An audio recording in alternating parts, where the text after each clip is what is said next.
and try to be the MC in this first part.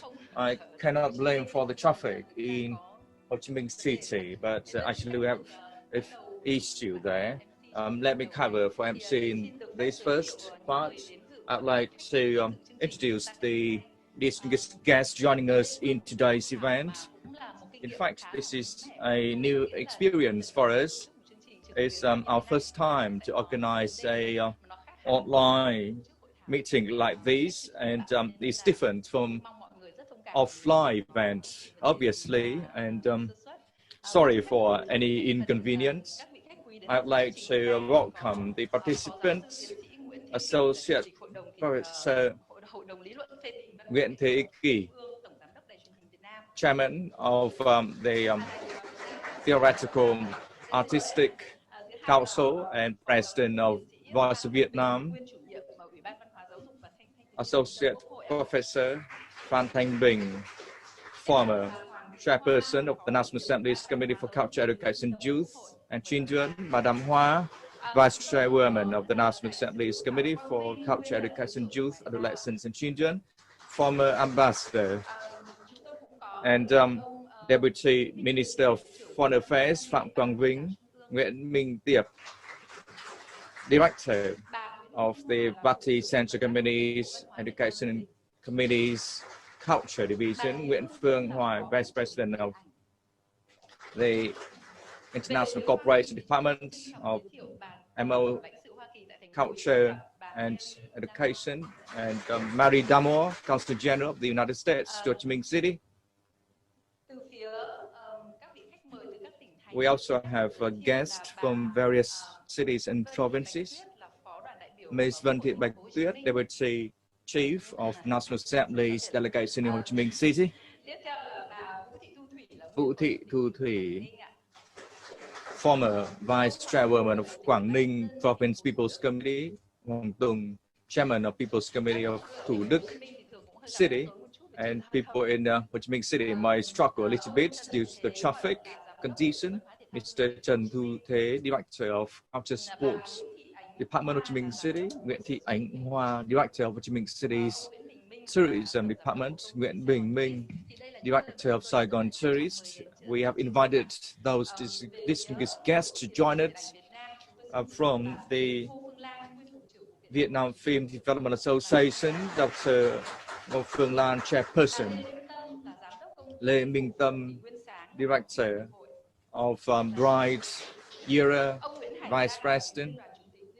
VFDA, Nguyễn Hải Giang, member of VUFO, Vietnam Union of Friendship Organizations, Editor-in-Chief of Việt Mỹ Magazine, Phạm Tuấn Nghĩa.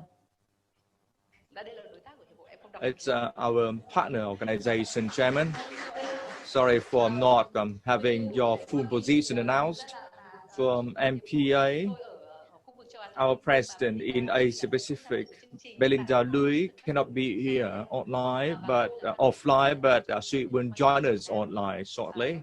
And I'm Tu, representing MPA Vietnam from Ho Chi Minh City University of Economics. Dr. Nguyễn Trọng Hoài, Vice President of University of Economics, and he is the earliest bird. He was here when nobody was here. And Mr. Nguyễn Văn Minh, Director of Economic Faculty of University of Economics. First, I would like to invite Dr. Ngô Phương Lan to deliver her opening remarks, please.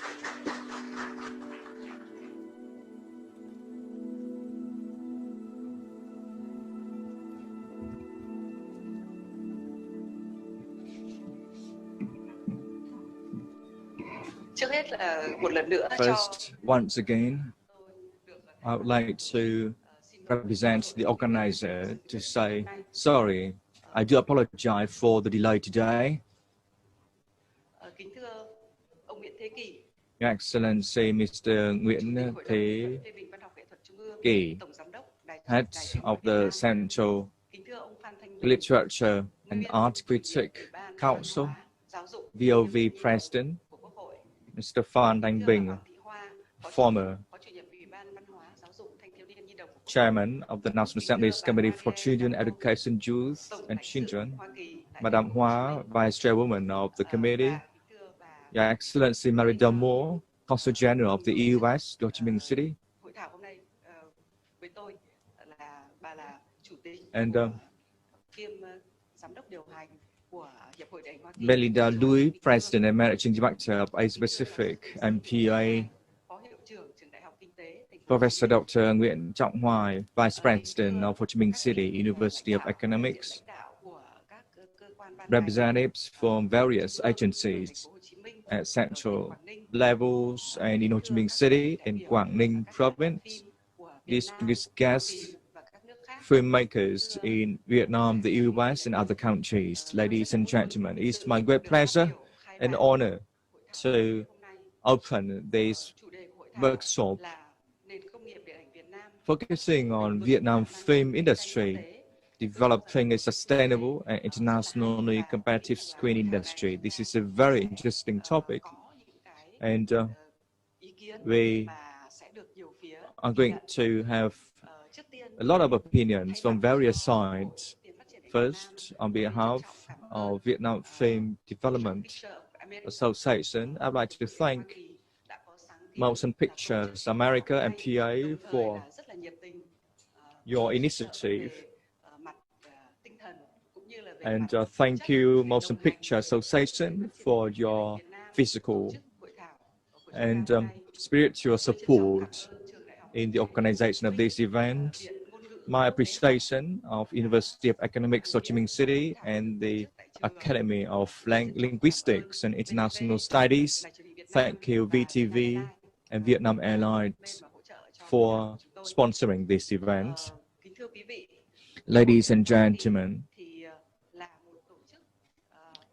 Motion Picture Association MPI is a commercial organization representing 6 Hollywood movie companies from Hollywood: Paramount Pictures, Sony Pictures, Universal Pictures, Walt Disney Studio, Warner Bros., Netflix. Those familiar names to our audience globally and in Vietnam. VFDA, Vietnam Film Development Association, was a young organization established in July 2019. We are less than 2 years old, but since then, we have run impressive activities at home and abroad. VFDA's activities have heightened and offered motion pictures to Vietnamese movie weeks, and we introduced the environment of movie production in Vietnam, and we have brought that information to international fora in our various activities. MPA has always supported us and participated actively in our activities to applaud and incentivize us. This event is an initiative from both sides, and it matches with the current situation.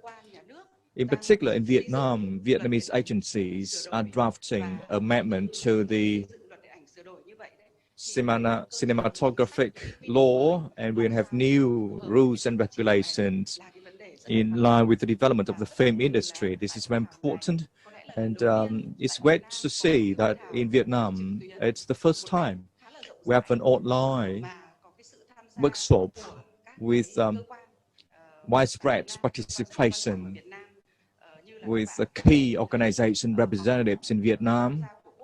We have seen the National Assembly, the Party Central Committee's Education Communications Commission, the Central Council for Arts and Literature Critics, and delegates from Ho Chi Minh City and Quảng Ninh Province. And we also have filmmakers who are running the Vietnamese movie industry for several years. And from international community, besides MPA executives, we also have international filmmakers joining us in this workshop. In this forum, we will have various discussion sessions. We have 3 sessions, actually. We will discuss and clarify various issues. We hope that through the workshop today, besides sharing experience, and learning from US filmmakers and international filmmakers. In our view and perspective of Vietnamese movie makers, especially the regulators in Vietnam, will have a consensus that we not only think about motion picture as an artistic work. Previously, we believe that it's artistic and is artistic work, but we need to think about it and develop to have a comprehensive development, holistic approach. This is an economic industry, and the topic of this workshop is how to develop a sustainable and internationally competitive screen industry. We will have operations in sync in various fields, and I'd like to be brief here. And obviously, in the upcoming 3 sessions, we will identify issues more clearly to reach a consensus and have a lively and sparkling conversation. Once again, thank you for coming here, and thank you, leaders, movie makers, and lovers of the screen industry, and students as well. Thank you for coming here, and especially thank you, Madame Phan Cẩm Tú, a very special person representing MPA in Vietnam, and she is a member of the executive committee of VFDA. Thank you for that, and I'd like to wish you a fantastic workshop, and I'd like to invite you to have lunch with us on the 13th floor of this building.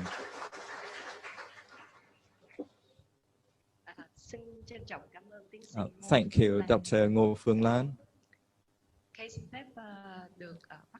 I'd like to start the next part.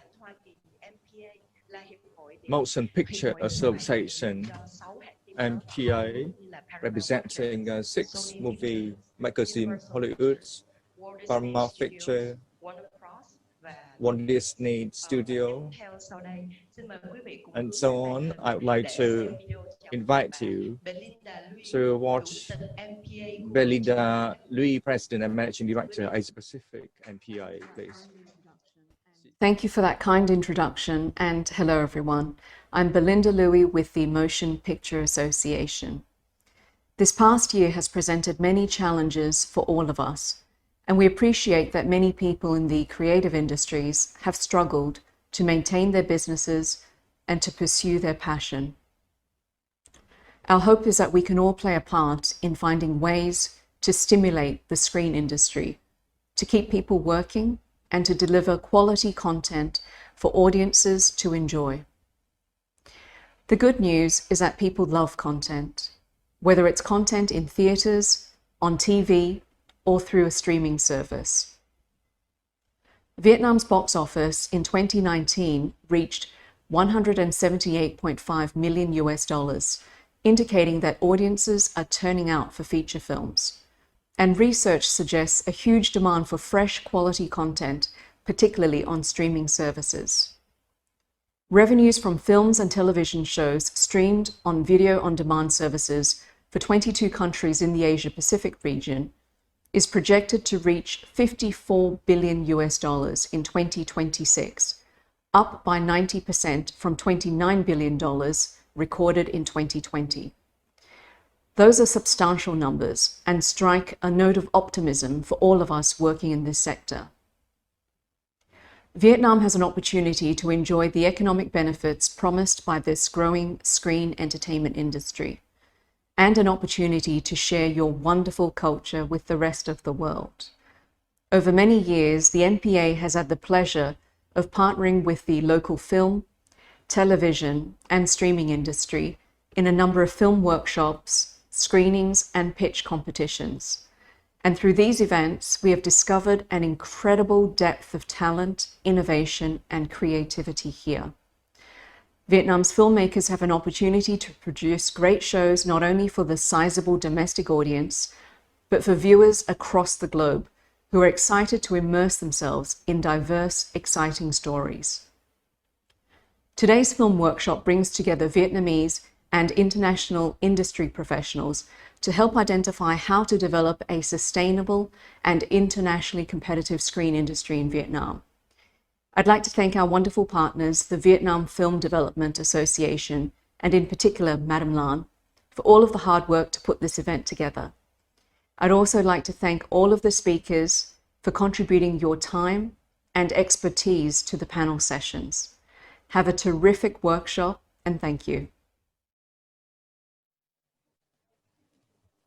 Và tiếp theo đây xin trân trọng Thank you for that from Belinda Louis. We'd like to invite Ms. Hoàng Thị Lan, Vice Chairwoman of National Assembly's Committee for Culture, Education, Youth, Adolescents and Children, Madam Hoàng Thị Hoa, Vice Chairwoman of the National Assembly's Committee for Culture, Education, Youth, Adolescents and Children. Madam Hoa, please.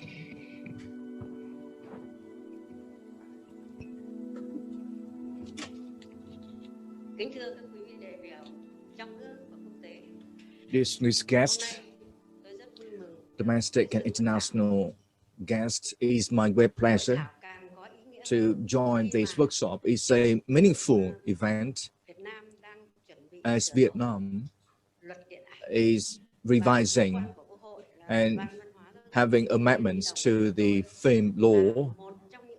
Our committee of National Assembly's Committee for Culture, Education, Youth, Adolescents and Children will have the role of reviewing the draft revision of the cinema law, and I hope that through this workshop with input from international and domestic experts, and we also have regulators working in the industry.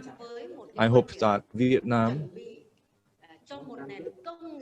will prepare for the development of a screen industry, whether it could take off and ensure development in the time to come. A very important factor is the articles and regulations of the law to create policies for the development of the film industry. With Vietnam's potential, its natural landscape, culture, and history values, it has enough condition for the screen industry to develop. Whether we need to ensure this, the state should have incentives and policies. This could be seen in the cinema law. From now until June 2022, the National Assembly will endorse that revision to the law, and I expect to receive consultative opinions from state agencies, from the players and stakeholders of the screen industry. And I hope that this workshop will be successful, and I wish you good health, and we'll have a successful workshop. Thank you.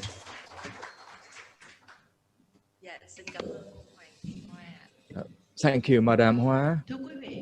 Ladies and gentlemen, we have the honor to welcome Your Excellency Mary Moore, Consul General of the United States to Ho Chi Minh City.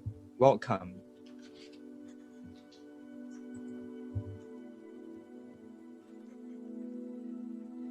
Xin chào quý vị. Tôi rất vui mừng để có cơ hội tham dự hội thảo này. It's my great pleasure to be here today, and I will continue to speak in English. Thank you very much, colleagues, distinguished guests, respected members of the academic community, and most particularly the members of the creative community here in Ho Chi Minh City. It gives me great pleasure to be with you today. And thank you so much to the Vietnam Film Development Association for organizing this event. And of course, to the Motion Picture Association, the global voice and strong advocate for the film and television industries.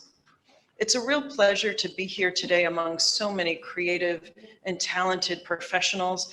Your work in film entertains us, educates us, and captivates us in a way that enriches our lives.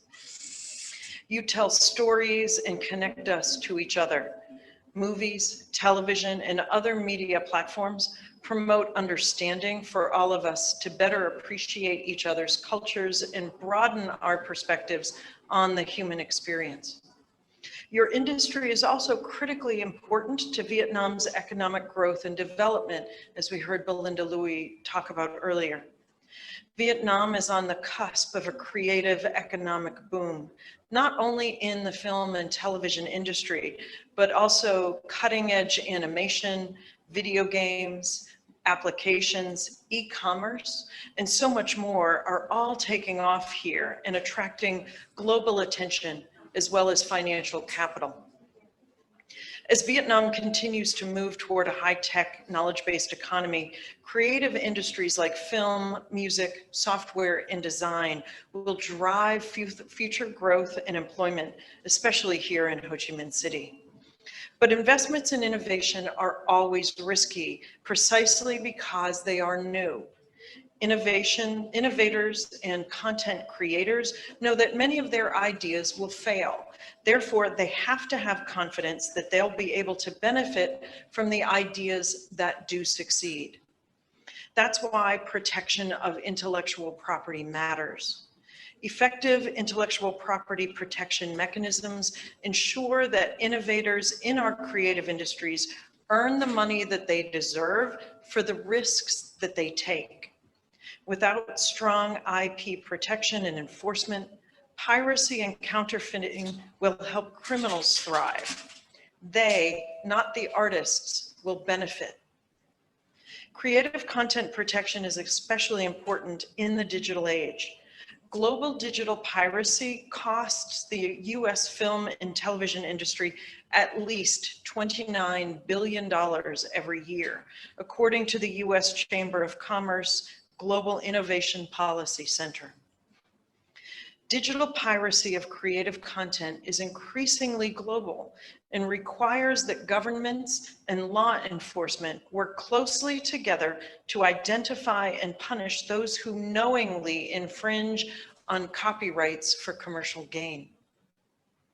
The United States and Vietnam are already working together on several initiatives to strengthen IPR protection, including in the digital realm.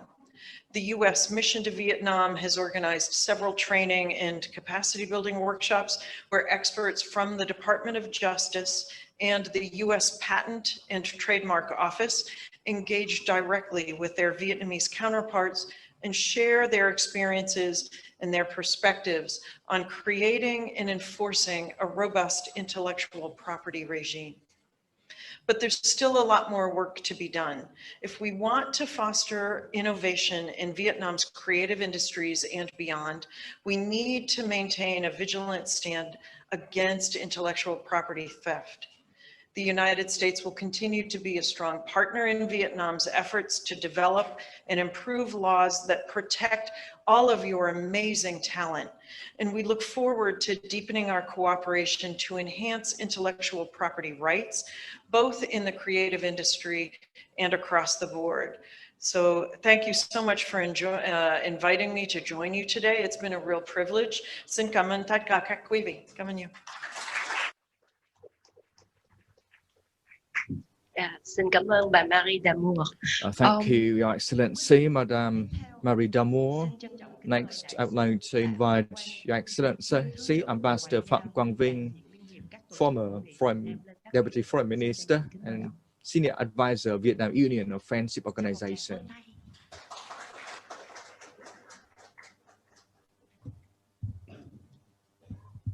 So, thank you very much, especially Marie Damour.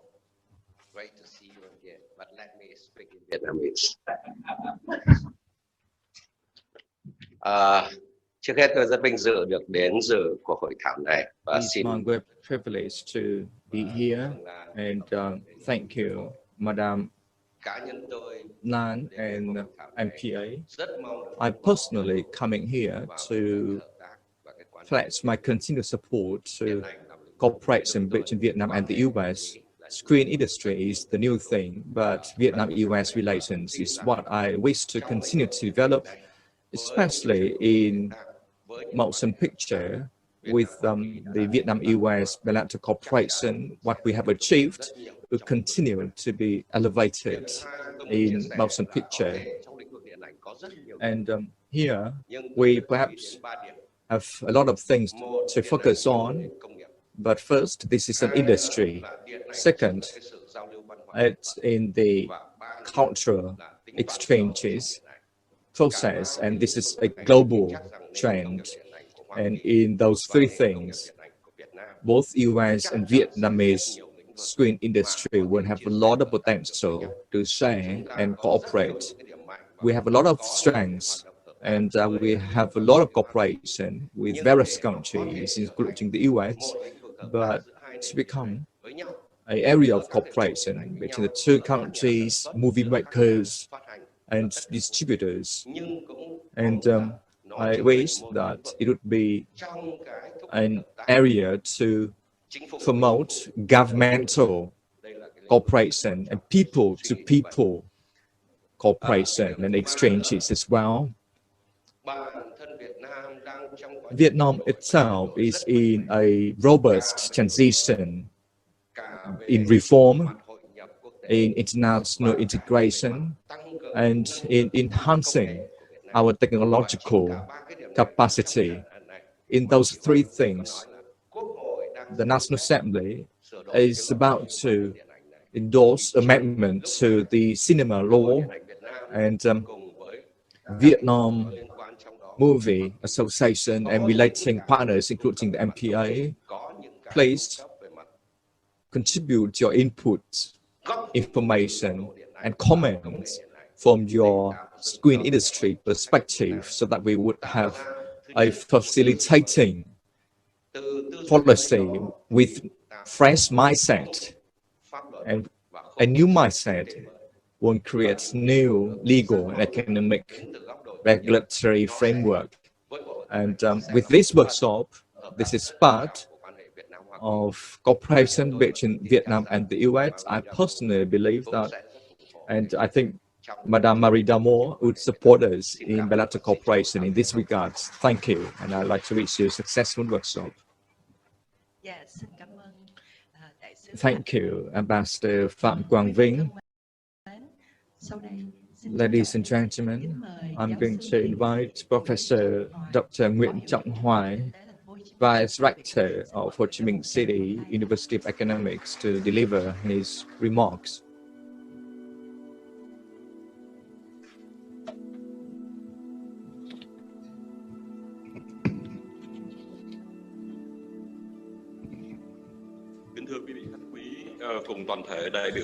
Distinguished guests, all participants, ladies and gentlemen, first, on behalf of executives, lecturers, and learners in University of Economics Ho Chi Minh City, UEH, thank you for your participation, especially Associate Professor Dr. Nguyễn Thế Kỷ, Chairman of the Party Central Committee's Art and Literature Critics Council, Your Excellency, Madame Marie Damour, Consul General of the US to Ho Chi Minh City, Associate Professor Dr. Phan Thanh Bình, former Chairman of the National Assembly's Committee for Culture, Education, Youth, Relations and Children, Madame Hoa, Vice Chairwoman of the committee, Mr. Phạm Quang Vinh, former Deputy Foreign Minister, and especially Dr. Nguyễn Phương Lan, Chairwoman of Vietnam Film Development Association, co-hosting this workshop today, and they will contribute to the success of this workshop as organizers. And my welcome to all participants to this workshop, developing a sustainable and internationally competitive screen industry. Welcome. UEH would like to become a multi-function and interdisciplinary education facility, improving the scholastic capacity in Vietnam. In Asia, we try to listen and understand social issues and try to have forecast on various future industries which are ever-changing in job market, including screen industry, so that we can tailor our curriculum towards scholar values and practical values as well to improve the labor workforce in Vietnam. And it's my privilege to be with you, the organizers, in hosting this event, and I hope that other relating events of VFDA to support the commercialization of the screen industry and creating new areas of training for our university relating to screen industry.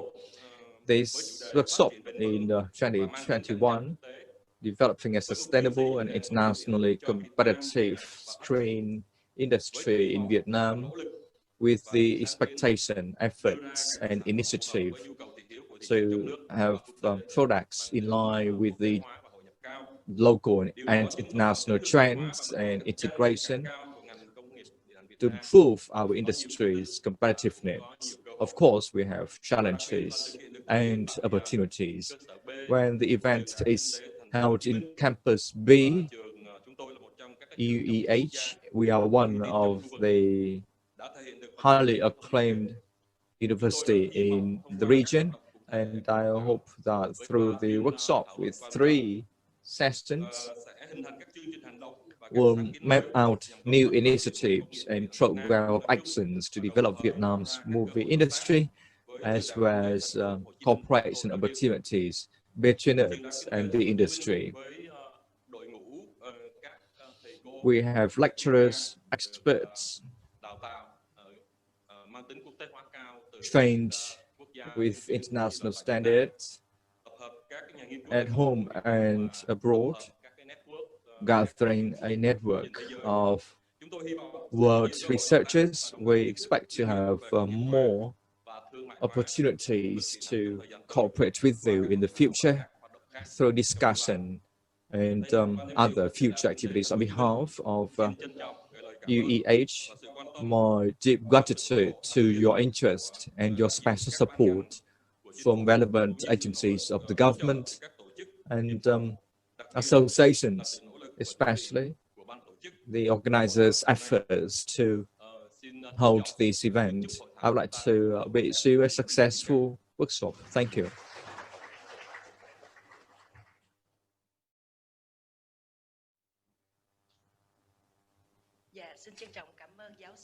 Thank you, Professor Dr. Nguyễn Trọng Hoài. Ladies and gentlemen, let's move to the sessions. We are going to have 3 sessions. Session 1, the filmmaker's view. Session 2,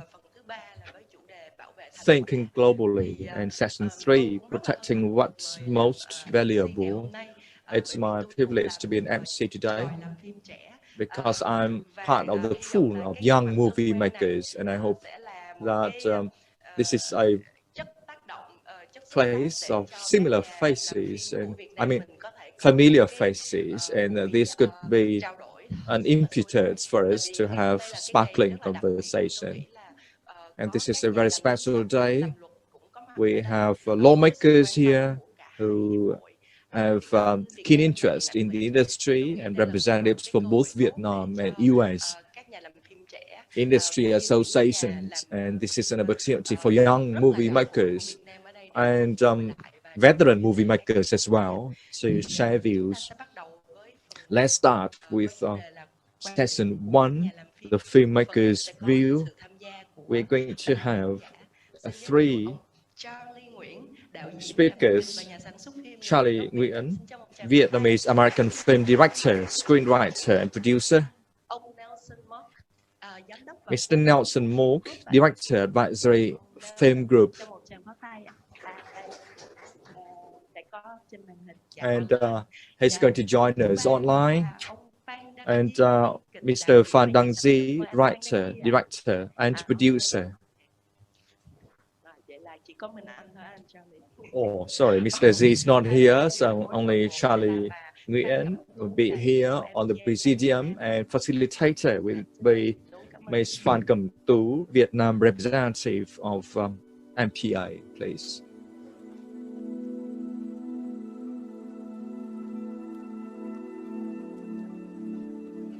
Cảm ơn mọi người ạ. Thank you, everyone. Thank you, Charlie.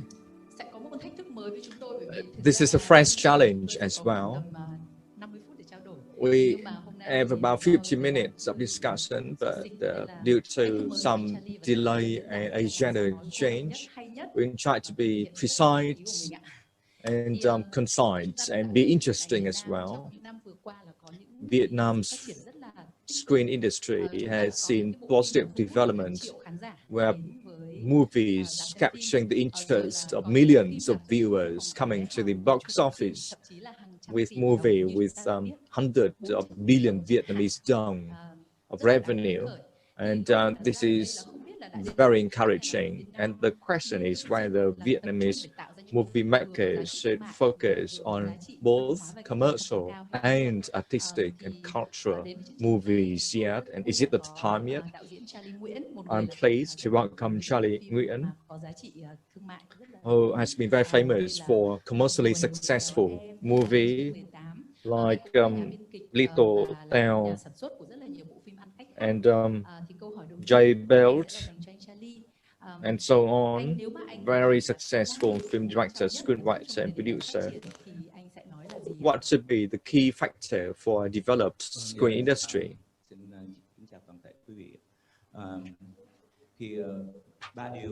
Three things for me. In fact, there are many things that Vietnam needs, but first, we need to tell our own stories. Recently, we have told stories which were told by others, and we repeat the stories. And in a developed industry, we have to tell our own stories rather than remake stories told by others. That's the first thing. Second, when we are in the industry for quite a long time, we do not think too much about educational background in our career. But we are learning by doing. So learning from the job, but learning not from education or schooling. We haven't got a school with practical attitudes and mindset to train practitioners.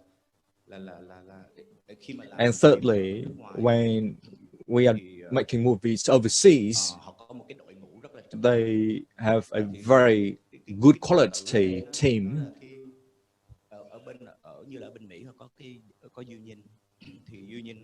Like in the US, they have unions. And they control labor issues, how to respect labor law, and ensure the quality of life of practitioners, and make sure that the quality of the content is a better quality. And this is vacuum in Vietnam. And a team working 17 or 18 hours per day, and nobody intervened to protect their health in Vietnam. So there's no order. And without an order, nobody is serious about time schedule. And when we are not serious about time schedule, because in motion picture, time is so important. I mean, working time, working hours. If we do not be self-disciplined and be serious about working hours within the industry is difficult to be developed. Thank you, Charlie. If so, the Vietnamese industry could learn a lot from foreign industries, and we can improve our learning curve, learning by doing, as you said. How would you say the relationship between Vietnam and international industry in the future for sustainable development? I try to be frank and practical. If we cooperate with some foreign industry, we should have commissioned film, which is not available in Vietnam, which is not available here. When a foreign movie team comes,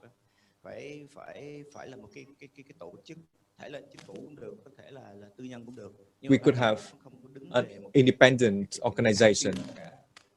Should be an independent organization in Vietnam. It could be governmental or NGO to provide logistic and legal advisory and connecting them to best talents locally. This is very practical. And tax rebate is the next issue. Tax reimbursement, we have to compete with other countries which are attracting and appealing movie makers come. They have very appealing tax rebate programs. And if you don't have that, then US movie makers would not come here. We have to be very competitive when it comes to tax rebate. Thank you, Charlie. As Charlie said, a very important factor is telling a story of our own. And to tell a story successfully, we should have good script. My next question to Phan Đăng Di, who is also a script writer, and he could tell young people how to have good script. And he is in Dong Nai province to produce his new movie. My question is, how do you think about the screenwriting, and should we invest more on screenwriting now? Thank you for inviting me here to come here. Thank you, MPA. And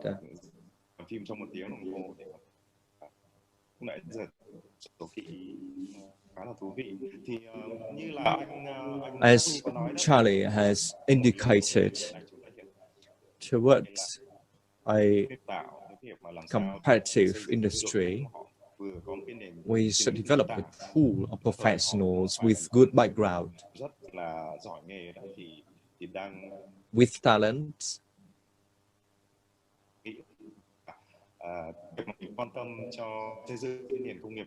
And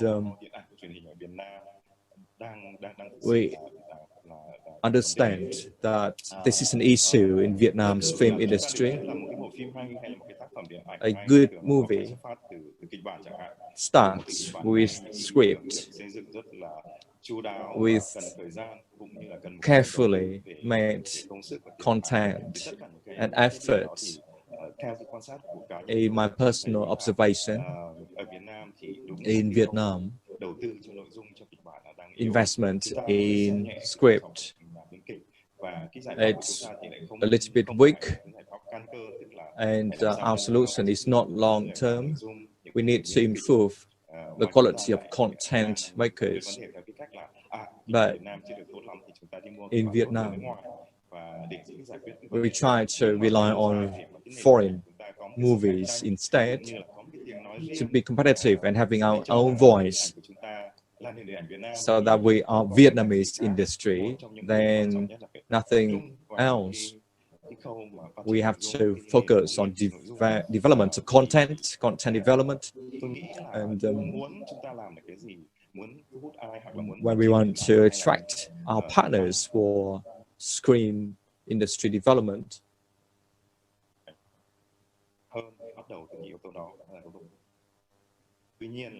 we have lost some words. In fact, content is what has been less thought about in Vietnam. Thank you for that. We need to focus on script writing and attracting more audience. In your opinion, the Vietnamese audience in Vietnam, who are they when they seek for the content that you have indicated? We are mostly focusing on domestic market. We have almost 100 million population. If we compare to Singapore and other regional countries,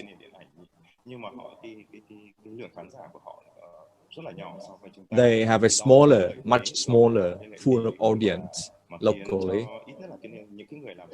And this is what we can be comfortable with, the big size market. But if we look at the content produced locally, it could be diverse. And this is a major competition for local movie makers. If you don't have good quality content and movies, Vietnamese audience would walk away and watch foreign movies, especially VOD, video on demand. This is a serious competition.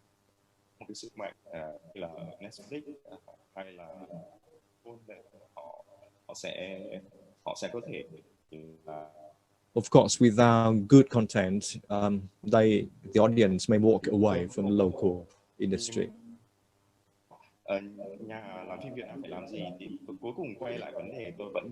So what Vietnamese movie makers should do?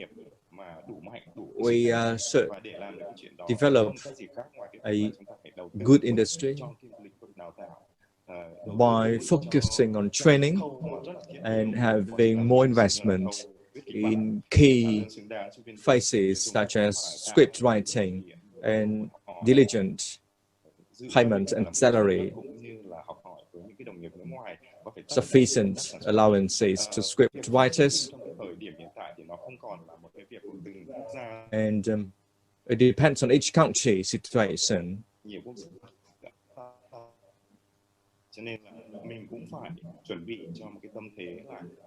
We need to prepare ourselves, and we should prepare for the fact that audience will become global in the future. Thank you, producer Z. We should not keep him longer because his team is waiting for him. Thank you, and see you again in other opportunities. A big applause. Thank you, so that he'll go back to work. Next speaker, Nelson Mork from Singapore. Nelson is the director of film group. He involved in the distribution of Bóng Đè by Lê Văn Kiệt, and he has a lot of things to share with us today. Good morning, Nelson Mork. My first question, please tell us about your experience in Vietnam and your story when you bring the movie Bóng Đè to the world. Hi, everybody. Thanks for your invitation. Bóng Đè came to me back in early 2019 by producer Dan Tran. During then, we both has the idea of bringing Vietnamese cinema to the international stage.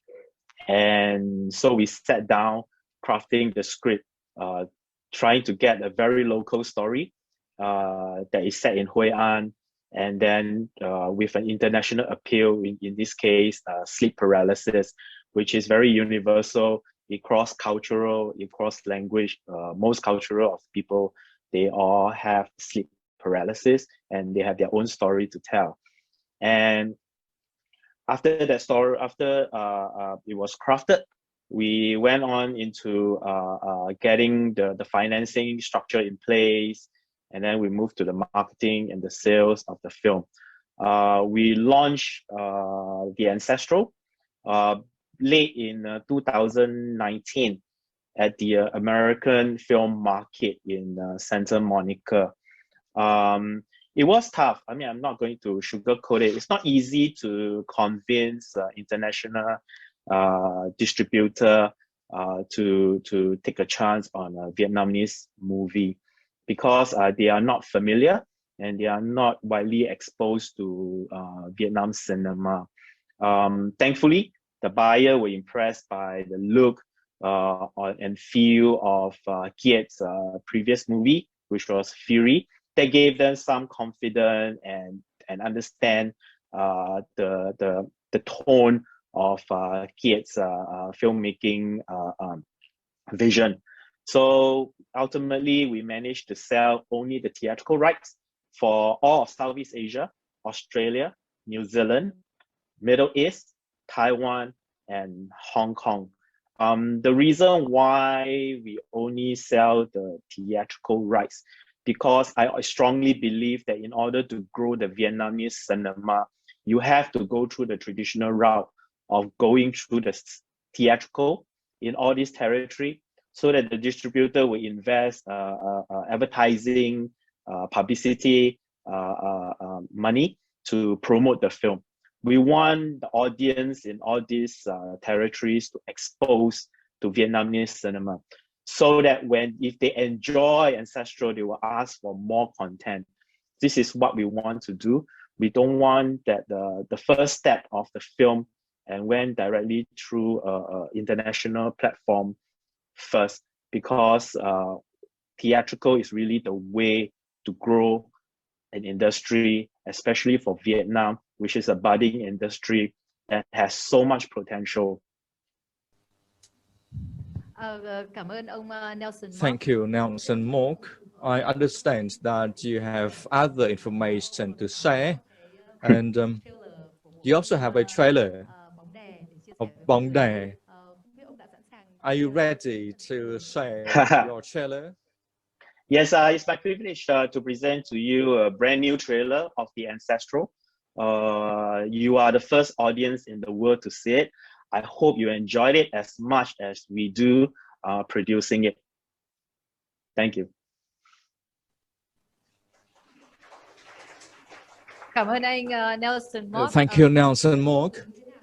How do you think?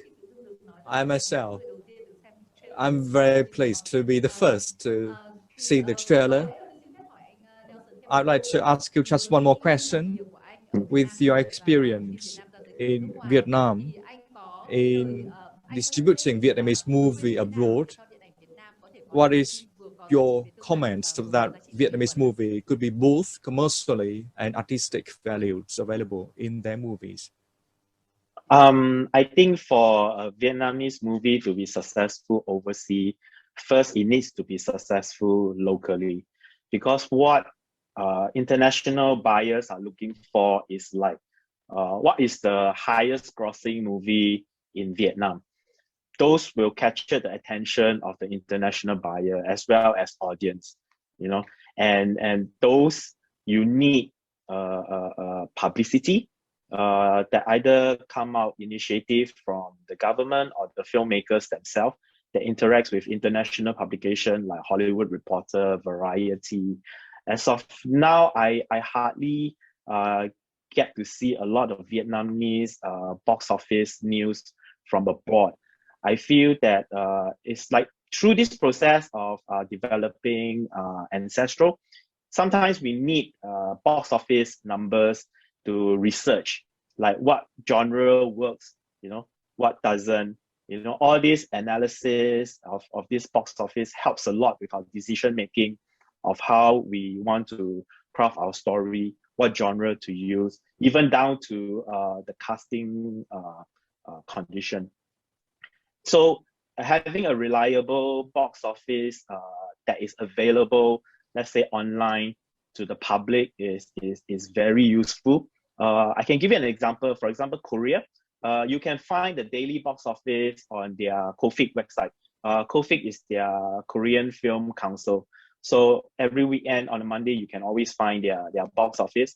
And that is very helpful for investors, producers to understand the climate of Vietnamese box office.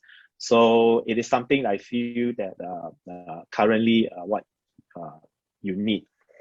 And the second thing, like I said, the journalists from the international press, as of now, they can't really jump into writing a story on the Vietnamese box office because there's nothing concrete that is reliable for them to base their research on. So when you have a very strong box office result, which currently you have, which is, I can't pronounce the Vietnamese title, but the English title is called Old Dad, that was released during TED. It was it was a huge phenomenon. I can give you an example. That film was released in Singapore last Thursday, and it caught my attention because the cinema gave it the biggest screen and the best cinema. It was never been done before, especially for a Vietnamese movie that is so unfamiliar to the local audience. And over a 4-day period, it did about, I did the calculation, about 1.4 billion dong, which was amazing. It is currently the highest grossing Vietnamese film in Singapore, I would say. And if the filmmakers are in the crowd, I really congratulate you. That is something that we are looking for, especially we are also producers. We want to work hand in hand with other filmmakers in Vietnam to help grow their industry. So all that really gave that, start that runway for Ancestral later this year when it's released. The interest is high. There is a demand. It encourages the cinema to play the movie. It encourages distributor to buy more Vietnamese movie in the future. So yeah, so that is very, very good. The next is after when you have a journalist or have a lot of news coming out from Vietnam that, oh, we hit certain milestone at your box office. What are the new movies that are coming that is exciting? The buyers will pick up the news. When buyers get educated, because as buyer, they always have to be on top of whatever that is news in the world cinema, and they will go for it. So that will make our job a bit easier to try to sell or to promote Vietnamese cinema to the world. And the other one is a seller, which in this case is Endeavor Content. You need a reputable seller or sales agent that the buyer has worked with over the years, and they have confidence that any films or any Vietnamese film that we represent is always of a certain quality that people will, they will have confidence to go into, not just buying the film, but the servicing, the logistic of it.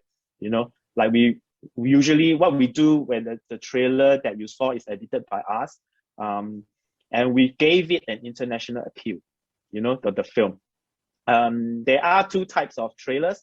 One is very catered to the local audience. One is really to the international audience. That nuance is something that we work with the filmmaker that we work out on. So I feel that these are the important element to have a successful international market for Vietnamese film. Cảm ơn ông Nelson Mock. Tôi nghĩ là đó là những cái lời khuyên. Thank you, Nelson Mock. It's very practical advice to us in Vietnam now, and I wish that movie makers would share with him so that we will have a developed movie industry even further.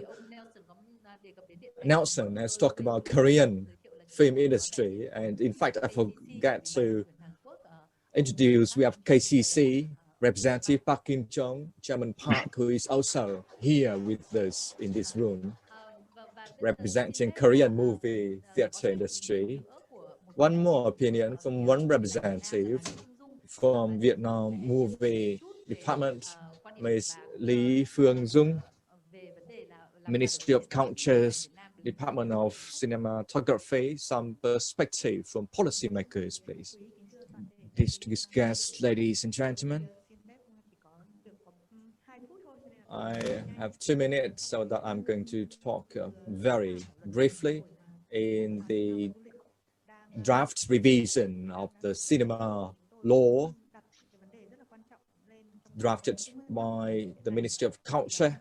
We would like to focus on the principle of respecting creativeness, freedom of creation, and IPR.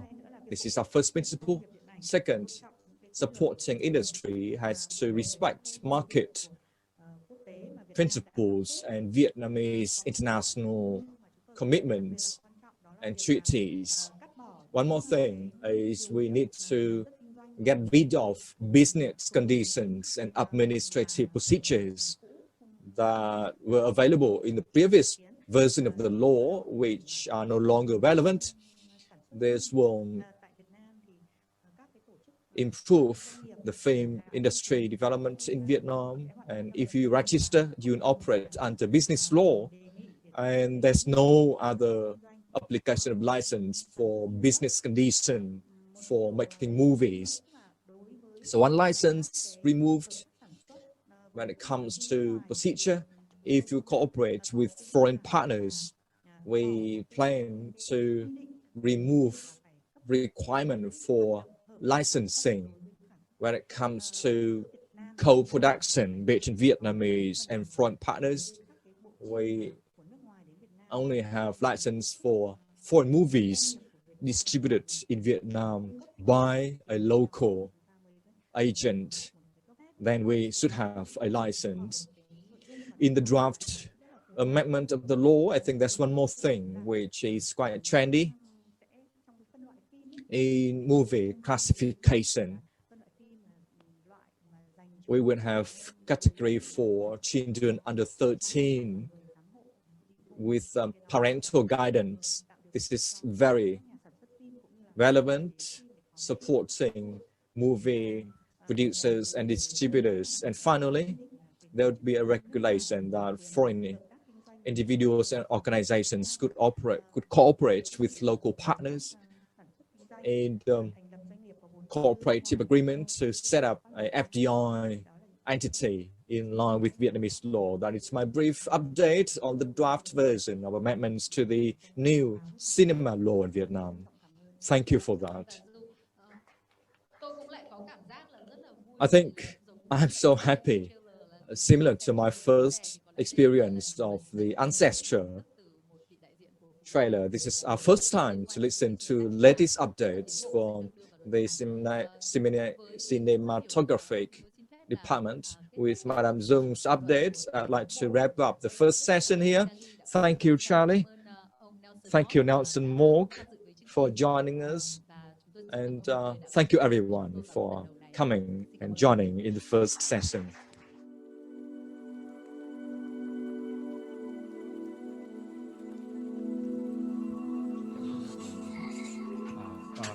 Good morning. We are thinking globally. This is the topic for this session. When it comes to international cooperation in screen industry in Vietnam, actually Vietnam has been a destination of major movie makers and brands in the world. In the 1990s, Indochine movie or L'amour, a French movie, it was a blockbuster, and in 2000, Quiet American, and most recently in Hollywood, Kong Skull's Island was a very famous movie. And then our neighbor countries compete with us. And many movies planned to be screened in Vietnam, but then they were moved to Thailand or the Philippines. The fight break of Spike Lee, the setting was in Vietnam, but 80% of production was in other countries, especially in Thailand. We have seen fierce competition from our neighbors. Our guest today will discuss how Vietnam could compete and learn from other countries' experience who have been very successful. We'd like to welcome Jay Rowie, SVP Productions and Incentives HBO, Freddie Yu, COO of Infinite Studios, and Madame Nguyễn Phương Hoa, Chief of International Cooperation, Ministry of Culture, Sports and Tourism. Hi, Jay. Hello. Jay, I would like to introduce Jay. You will be the first one to talk about how HBO works around the world to produce local and regional content. Great. You can hear me okay? Yes? Great. Good morning. It's a pleasure to be with all of you today. Many thanks to the Vietnam Film Development Association and the Motion Picture Association for the opportunity to come and speak with you all today. We are at a seminal moment in the media revolution, and it's a very, very significant time. As a member of HBO for many years, we've recently been purchased by AT&T, many of you are aware of right now, and we are launching HBO Max, which is a distribution platform that we hope to have around the entire world. And because of that, it's giving a unique opportunity for us as distributors and producers of programming to bring our programs around the world to places like Vietnam and all the countries around the world, but also to have the opportunity for local content to be put onto an international platform. And as filmmakers, I feel as though we're all one tribe. And as we look to where we're going to place our film productions around the world, we look to places that are unique, different, and rich in history and talent. And I truly believe that Vietnam is one of those places, which is why I feel so honored to be here and talk to you all today about it. Warner Media does produce original content around the world. The entire region where you all are located is very important to us. It's definitely on the forefront of what all of the streamers these days are looking at, and that is bringing content to people everywhere. We recently, with HBO Asia, had developed some original productions there, and we look to expand on these. Most recently, Food Lore, we shot in 8 countries, including Vietnam. We're also currently filming a series in Thailand called Forbidden, and another series called Half Worlds, which is in season 3, shooting in the Philippines. But on behalf of Warner Media, which is all the contents of HBO and Warner Brothers and CNN and Turner, we're very proud to have most recently been to your wonderful country with our production of Kong Skull Island. So just to bring back a couple memories, maybe we can play a very short clip so we can all relive this wonderful movie together. The land where God did not finish creation.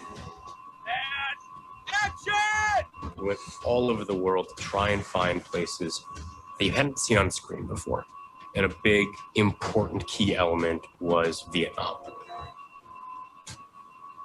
Jordan was very keen that Skull Island should be made up of places on this planet. It really was this plan to sort of take different aesthetics and looks and fusing them together into something that feels as unique as Skull Island.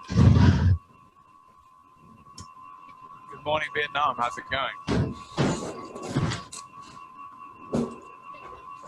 Oh, wait, that's pretty, huh? Vietnam in particular is very special because it's never been captured on film before in this way. So just to bring back the memories, I think one of the things, most recently, again, chatting with the producers who actually went to Vietnam, it was truly capturing the unique locations in the field of Vietnam. And they very much wanted this to be a very unique looking picture and feeling picture. And a little bit differently to the most recently developed release of Godzilla versus King Kong, which was very visual effects and CG. So again, very successful. I think what made this film work is because it was so organic. It felt so real. And the filmmakers really did not want to overdo the visual effects. So obviously Kong had to be done that way, but the rest of it, and they searched for locations throughout your entire country. And they actually wrote the script to fit locations, which I think is one of the reasons it had such a great feel. But it's projects like this that we really look to partner with you, bring to you, and collaborate with you. And through that partnership, there's a lot of wonderful things that come out of it. And to do project at this scale, it's only in collaboration with your government and with the filmmakers there that we're able to pull off these kind of productions. These are not small productions. And as a result, there's some very good things that come about as a result of that. As the former US ambassador to Vietnam, Ted Osisia said, he said the film highlighted Vietnam as a superb tourism destination and deepened ties between the US and Vietnam entertainment industries. And one of the things when we have these kinds of productions is that it brings worldwide attention to your country. We inside of the industry understand it brings attention to you as filmmakers, but it also gets Vietnam back up there on a pedestal, which is, you know, in this day and age, it becomes an advertisement. And this is a very, very powerful thing. And I think people are realizing more and more so as we, you know, not that advertising still is not important, but with these streamers, you don't have the traditional advertising. And so it's the images themselves that become the advertising. So when you have a movie like this that is so beautiful, it becomes an advertisement for Vietnam. People want to go and see where these beautiful locations are. And as you have seen with the likes of Lord of the Rings in New Zealand, you know, it really put New Zealand on the map. And most recently, our production of Game of Thrones in Northern Ireland, where we spent almost 10 years, really put Northern Ireland onto an international scale. So these, in this day and age of the streamers and media, these very, very powerful content pieces become just that, an advertisement and a story about your country. I think it's very, very important to keep in mind. The other thing when it comes to collaboration is that only in working with you as filmmakers and your industry can we make something like this happen. And so what's wonderful when we bring a large production like this is that we bring, obviously we want to use as many local crew and as many local filmmakers as possible, but inevitably we bring people from other parts of the world. And the quality, which is so important to us, we want to work with the best filmmakers in the world. So when we come to your country to shoot a film like this, we're going to bring very high level technicians and craftsmen. And what ends up happening, as we all know in the creative process, that we have to work together. And so the opportunity to work with some of the highest level quality craftsmen in the world becomes a great exchange of skills. And it allows people to understand how to do high level visual effects, high level production. And it becomes a training ground and an exchange of these great skills. And so I think what's very important when you think about the opportunities for us to collaborate, that by us bringing productions there, we get to work with you, we get to share our skills with you, and it becomes a win-win-win for both sides. in working with the government, which I think there is certainly a role in this, one of the things, and I've had many conversations with Freddie about this in all the parts of the world over there, is that incentives, film incentives, are a very important part of our business now. There are close to 100 film incentives around the world. This is a way of doing business now. When we get a script in our department, the first question that is asked is, where around the entire world are there film incentives that, in combination with good filmmakers, where can we go to make that film? And we will often look at 2, 3, 4 different countries to compare things. But what allows us to make those comparisons is a strong film incentive plan. And because of that competition, I think it's an important part of certainly coming out of the conference today, is that we continue to work with you and talk to you about that. Your neighbors, and I think you're quite aware of what is going on in Australia right now, as well as New Zealand. They have 2 of the strongest film incentive programs in the world, and they've become hubs for international production. That being said, they get very busy. And when people get busy, they look for where else they can film, and you are right there. So I think it's very important that you elevate you, and I hope out of this conference, you get to the point of looking at how we can collaborate, thinking more about a film incentive program, and getting the word out about Vietnam. I think there's a lot of potential in Vietnam right now. It's a place still waiting to be discovered by many, many people. The other thing that the government can do, and there are going to be some other conversations later today, I know about that, is about protecting the content, what we make. Piracy, very, very important. We spend millions of dollars in our industry making these wonderful, wonderful pieces of content. And so it is important that piracy is dealt with all around the world. Also, market access. When it comes to doing work in your country, we want to make sure that we have access to it on many, many levels. So I think that that's an ongoing conversation that will continue. And finally, just to continue to think about collaboration. And in that sense, when we come and we get to work with you, we get to know you. You get to know us. And we want to hear your stories. We truly want to hear your stories. And now we have platforms, HBO Max, Netflix. These are platforms that are around the world. And we would love nothing better than to find a piece of incredible Vietnamese production and content and put it up on our platform for the world to see. So we hope through building these relationships, through conversations like this today, and the ability to work together in the future, that we'll have an opportunity to share more and more. I think, again, in closing, I think Vietnam is a sleeping giant a little bit. I think people know there's a rich history there. It's a beautiful country. I've seen some beautiful stories come out of Vietnam, but I think there are many more stories to be told. And we hope through these kind of discussions, we can discover and collaborate. I look forward to a couple questions, but love to turn it back over and hear from Freddie. And thank you again so much for being here today, sharing with you. Thank you, Jay. So I will get back to with you after the presentation of the other 2 speakers. So next is Freddie Joe.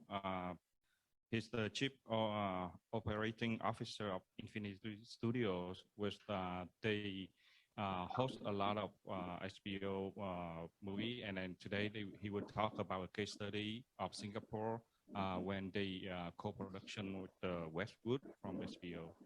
Freddie. Thank you very much. Can you hear me? Thank you. I would just like to say that whatever Jay is saying is absolutely true because I work with him very closely. On I think what's very important is what are the key factors that basically determines why a production would come to a country. And I'm just giving you some case studies for Singapore.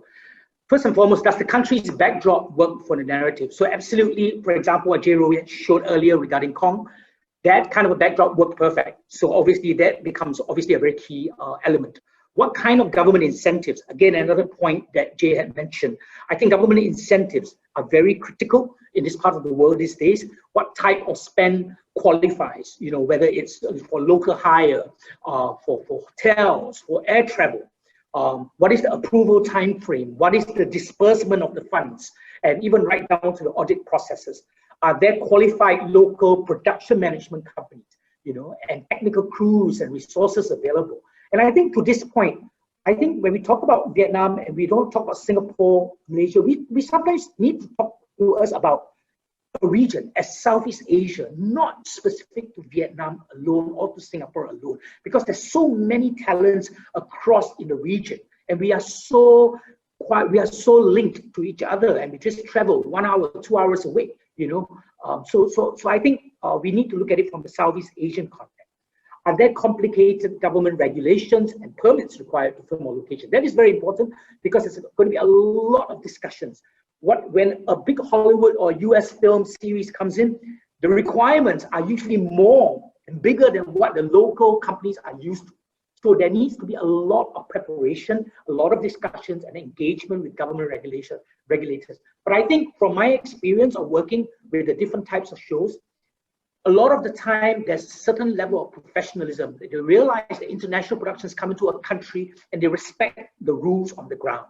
So at the end of the day, it is all about preparation, which is very, very important. And government regulations will also need to understand that whatever that they allow is to benefit the country. Now, will key cast and crew feel safe and comfortable in the environment? That's going to be a very typical sort of a requirement with a lot of actors and key cast that would have certain requirements where they are going to film for a few weeks or a few months. Now, what's the benefit to the local industry? I think, again, like what Jay had presented, I'm just giving a little bit more details. Job creation within the film industry. I think that's very important because when you do a large-scale production, you basically be able to get involved in a much larger size production. And we talk about skills transference from experienced directors, first ADs, line producers, cinematographers. There's no better way than to learn from people who are better. And the economic impact for supporting industries. This is very critical because it doesn't just benefit local industry, it benefits everything that supports the industry, the film industry, hotels, transportation, catering, food and beverage. I think there's the economic impact in terms of when you have an international film coming into a country, it doesn't just benefit the media industry, but it benefits a lot of supporting industries as well. Now, from the government standpoint, I can only list down some of the things that they have in their minds in terms of why they would support a production. And I used, obviously, a recent show that I had produced with Jay Rowie called Westworld 3, where they chose Singapore. And the profile of the project, basically the director, the producers involved. For this case, it was HBO, it was Jonathan Nolan from Filter Films, and basically he had been a great showrunner for HBO for the Westworld series for many, many years, and he's won so many Emmys. But it's got a global distribution. Number of local talents involved in the production and the type of roles that they are going to be employed in. What kind of skills transference, economic benefits to the media industry, on-screen credits for the talents as well, screen exposure, social and marketing impact, particularly is becoming very important right now because you just cannot buy when you have an actor coming into the country, loving the experience and tweeting, and he has millions and millions of followers that will bring him along on the journey as well. So I think these are all the kind of key considerations why the government support is important to be able to attract international work, because sometimes on the country and the merits of the country itself may not be enough. There needs to be incentives to why a production should come in. And I believe that's why MPA is organizing this session, this forum for us, because I think ultimately this is to be able to allow us to understand how each different countries are doing different things, and basically what we should be doing to basically help incentivize productions into Vietnam for that matter. So that's the end of my presentation. Thank you very much. And I apologize again for the initial glitch. I had to look at the English versions. This is a great opportunity to learn Thai, but unfortunately I have too short a time to be able to translate whatever has been written right here. Thank you very much. Thank you, Fred. Và kế tiếp là Next, we'd like to welcome Ms. Nguyễn Phương Hoa, who's going to share her thoughts from regulators' point of view when it comes to thinking globally Ladies and gentlemen, first, I would like to thank speakers joining us in this session. Elaborate, emphasizing on how important it is to attract international production. It's a great opportunity for country branding and benefits to professionals.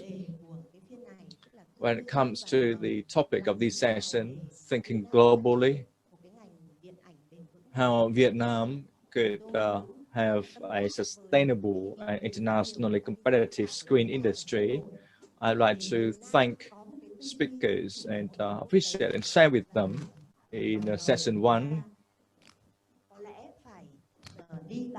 We need to work on our 2 feet. We have to emphasize on what the first session speakers have talked. We are telling our own stories to the world with the uniqueness of Vietnam and values which are humanitarian, touching. This is the most efficient way. And when we walk on our own foot to the world, we can develop in 3 pillars. First, we should have regular and frequent participation in world-acclaimed movie festivals like the Cannes or Oscar, where we keep sending our movies there, and regional festivals like Tokyo and Busan. This is a foundation for professionals and international audience know about Vietnamese screen industry. And we have seen Vietnamese young talent winning prizes in Berlin and Busan festivals. And we need to promote market development as well. Of course, this is a new thing to do, but many Vietnamese local movie makers have been very bold. For example, the Hai Phượng movie, duo available in Vietnam and North America, and winning revenue in the 2 box offices. The movie name is Fari, and this is a good signal for us to go overseas for distribution. In the context of Industry 4.0, distribution in various platforms, perhaps the most efficient way to reach the widest community of audience worldwide. And it's encouraging to know that there are about 70 Vietnamese movies available on Netflix. And the movie Fari has been watched by North American viewers more than Southeast Asian viewers. This is the first direction. Second, we need to bring the world to Vietnam so that we are a destination for world screen industry. This could be done first by organizing more international festivals or movie weeks in Vietnam.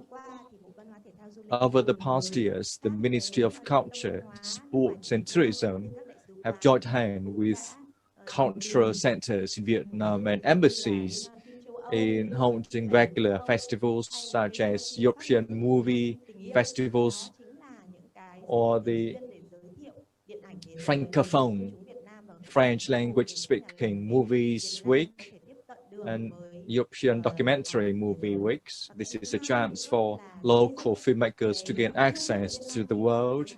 And we have built up the Hanoi International Film Week, improve its brand so that we have valuable local and world movies made available in Vietnam.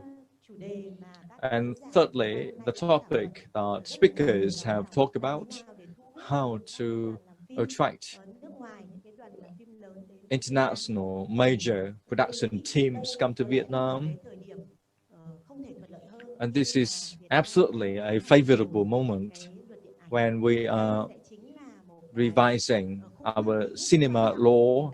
This is a very important legal framework to facilitate regulators and government agencies to have incentives available.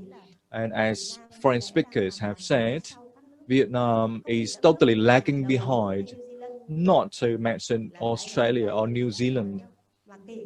As Jay has indicated, we are confronting with fierce competition from Thailand or Malaysia, when they have tax rebate of 30% and much more incentives, and they have cinema support foundation to promote local content and talents. And I think, and I really wish that the new version of cinema law, as Madam Dung has said in the first session, will be more open and loosening the chain for local makers and attract foreign filmmakers. And everything starts with script writing. When Vietnam has not made incentives such as financial and tax available, if we have transparent procedure, then international teams of production could find it easier to come to Vietnam. And filmmaking procedure is different. When producer come, then they will think about additional script. And now Vietnam asks for scrutiny of script first. This is a barrier against foreign movie makers, and producers and composers have high self-esteem and respect their creativeness a lot. We should not intervene on that. And after listening to Mr. Phan Đăng Di's speech in the first session, we should have intermediary, for example, a film commission to provide guidance in terms of procedures and introduction of logistic local partners to foreign filmmakers. I think in this particular moment of time, we may have them, and we have the Vietnam Film Development Association chaired by Dr. Ngô Phương Lan, and we have a lot of TV and movie makers in Vietnam. And I think the association should be a commission of Vietnam to connect foreign filmmakers to local partners. This is my first thought. Thank you, Ms. Vượng Hoa.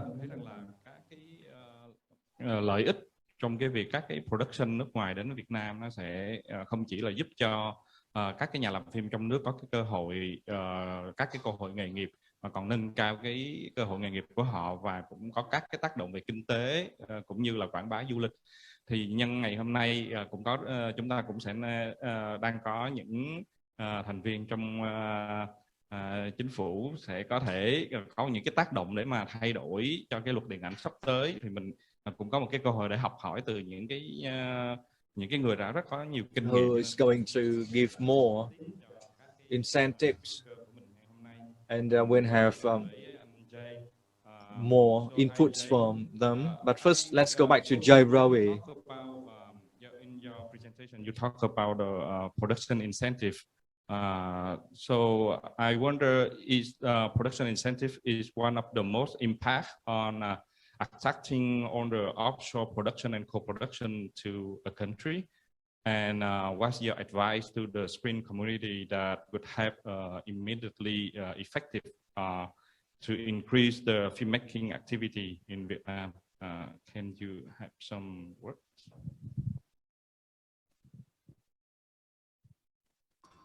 There we go. Thank you. And I also want to compliment the Director General. I think she brought up some very, very thoughtful points in regard to our industry as a whole. So it does sound like you're having the right conversation there. So I just wanted to compliment her on many of the points that she brought up in that. And also thank you, Freddie. We had a wonderful relationship with you in Singapore, and is a model of what we can attain when we have great partners. As far as the incentives, I think what's important, what I like to tell people is that you don't have to have the best incentive in the world. You're not going to necessarily compete with Canada or Australia, and even necessarily New Zealand. But what you need to do in this day and time is you need to have an incentive, because when you have an incentive, you're letting the world know that you would like them to come. And even in your neighbors in Thailand and in Malaysians and even Singapore, they're not giant incentives, but they are telling the international film community that you would welcome them. And so part of what the incentive does is get you at the table, it gets you in the meetings when we're discussing things. So it's like kind of having a little sign, we're open for business, and that's what the incentive means. So I do encourage you, it doesn't have to be a giant incentive, it doesn't have to be the best, but put something at the table to let people know that you want the international community there. Very, very important. I know even, even in your neighbors, I look up in South Korea, I look at Japan and these places, they're opening things up, and they're a little bit ahead of you right now. So I think it's important for you to embrace that. After that, it's very much what the Director General said. Then it's the filmmaking community, and I do believe you have great artists. There is great art, and there's a history of rich culture coming out of Vietnam. So I don't think that you have to, once you open the door, then the conversations can happen and begin. And you've had some wonderful films come out of the country. And as what the Director General said, I think if you can help with some of the government regulations, I think some of the what goes on through the script process could be made easier there.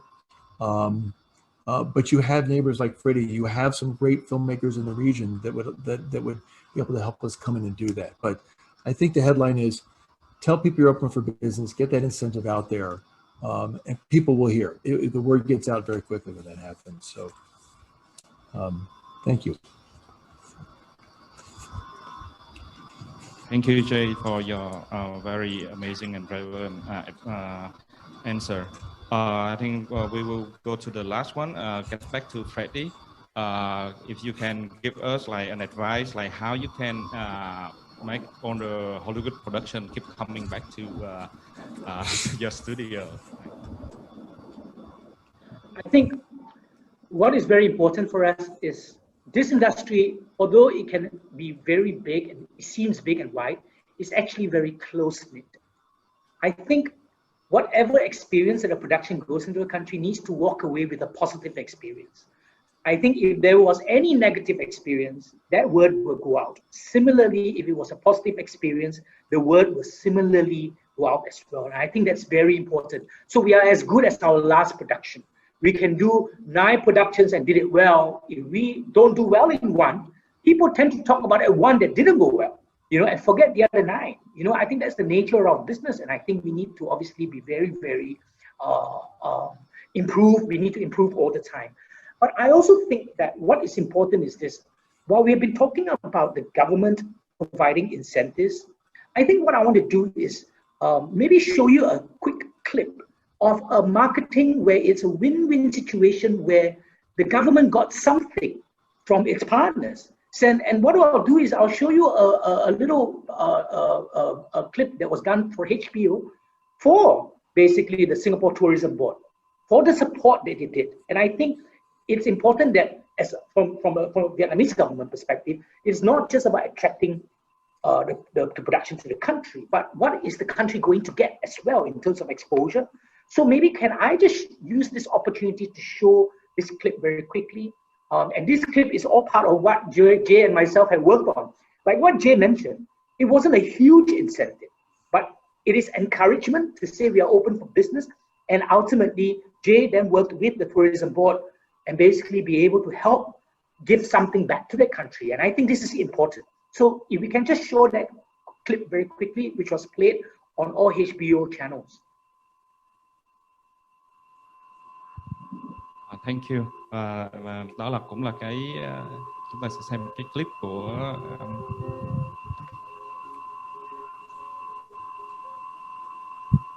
phim Westwood của Hollywood làm tại Singapore và nó promote Westwood from Singapore. We talked to an awful lot of people about the future. There's a great quote from William Gibson where he says, the future is already here, it's just unequally distributed. And if you want the future, you've got to go to Singapore. Wow, Singapore now seems worlds away. The architecture is futuristic, innovative, and sprawling. It is such a unique city. One of the things we talked about was not all the future is going to be brand new. Some of it's going to incorporate old. For instance, yesterday we shot at the National Gallery.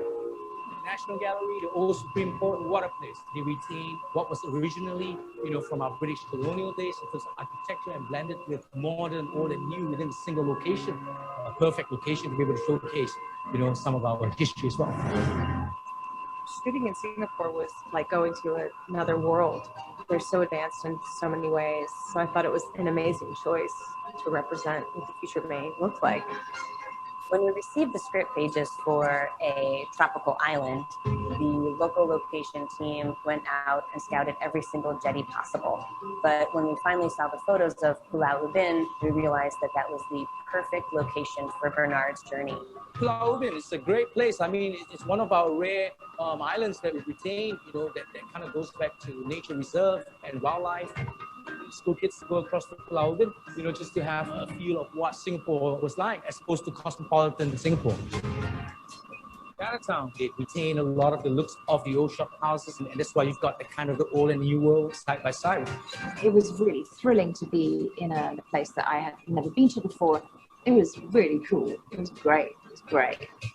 The Marina wants this incredible combination of high-end apartments and this kind of overhangs and pool decks below. It's just a fascinating space. Oh, the food. The food is amazing. I think the crew has had a really great time experiencing the hopper stalls. This is definitely a treat both to the senses and for our production in general.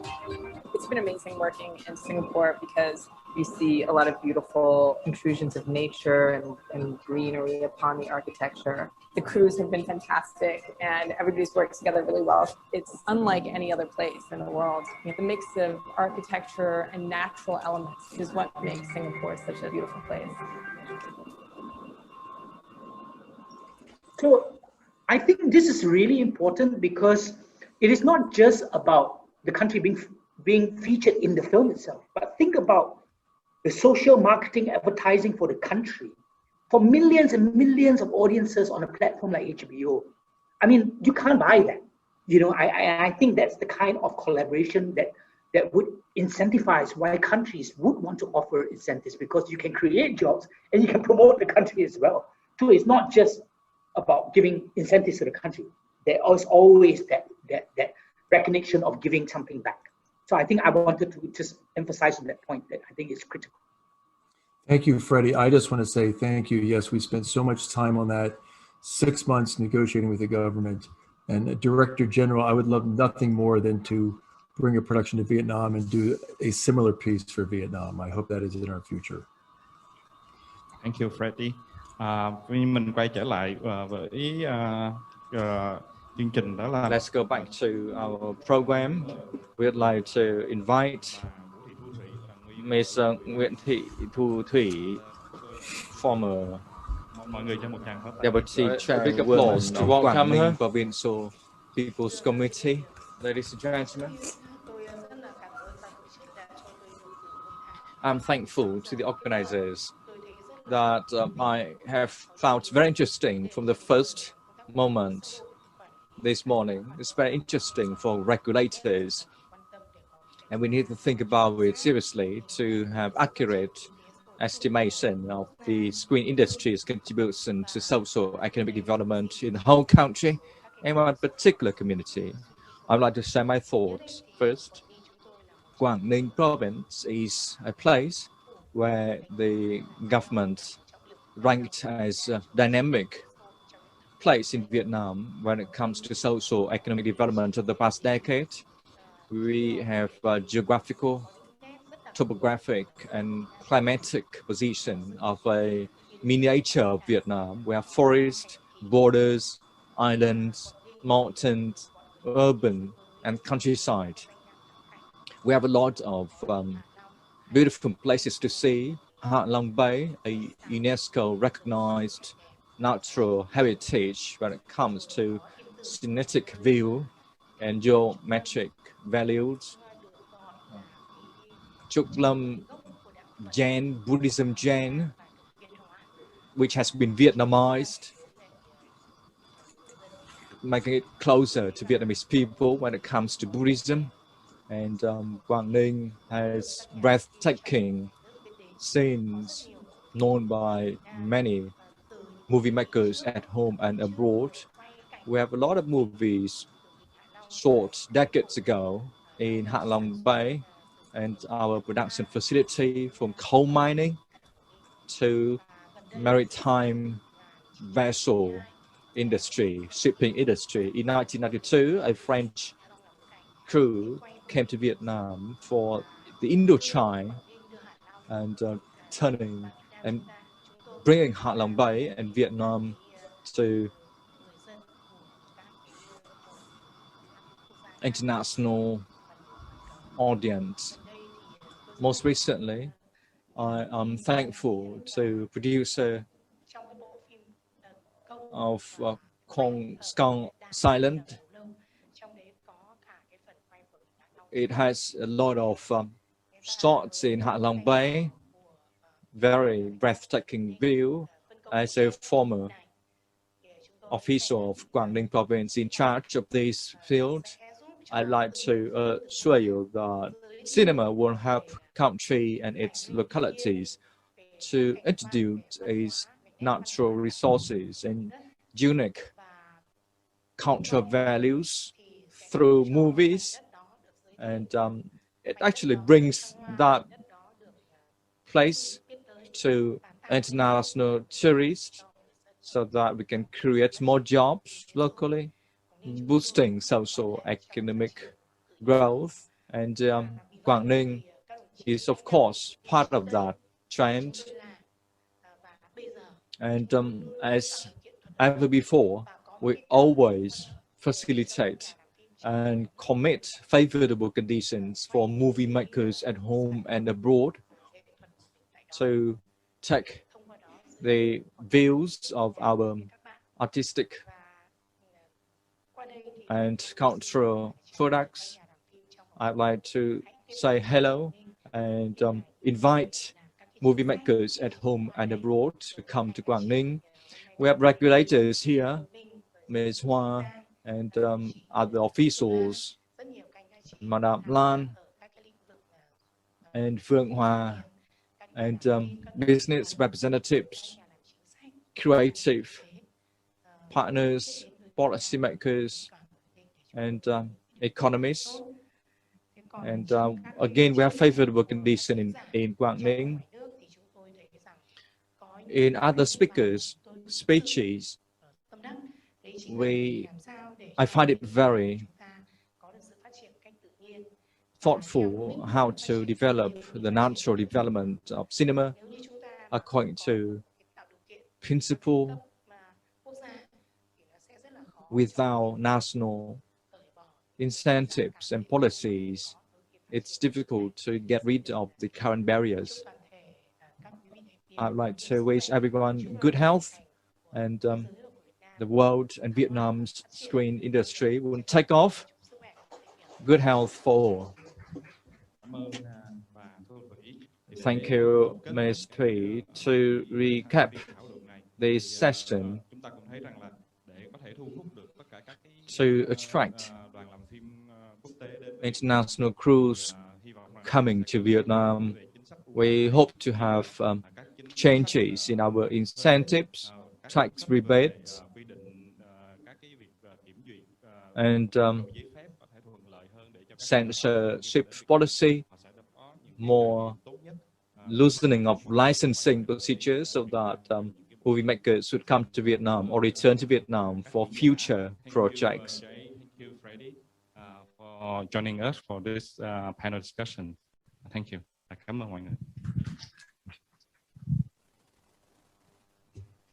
Dạ, xin cảm ơn anh Linh và chị Hòa. Và chúng ta tới cái phần thứ 3 của chương trình. Let's move to session 3.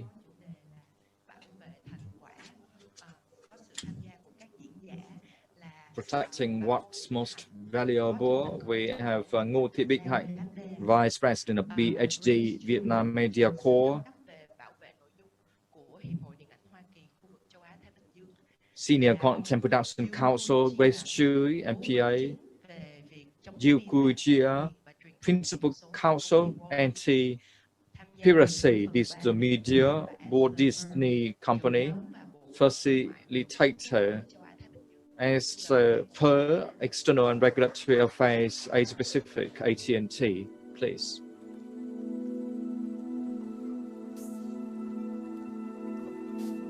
Thanks very much.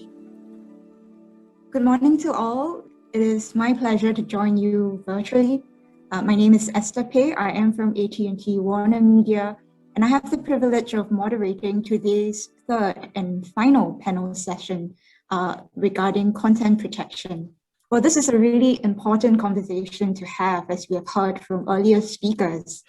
Piracy is a barrier to innovation, as well as the growth of legitimate services. And it's really interesting, according to a YouGov survey on consumer sentiments in Vietnam carried out in March this year, the survey found that a majority of consumers, and that is over 50%, were of the view that online piracy has negative consequences for Vietnam, namely allows illicit services to make profit from content that is not theirs, amongst other things.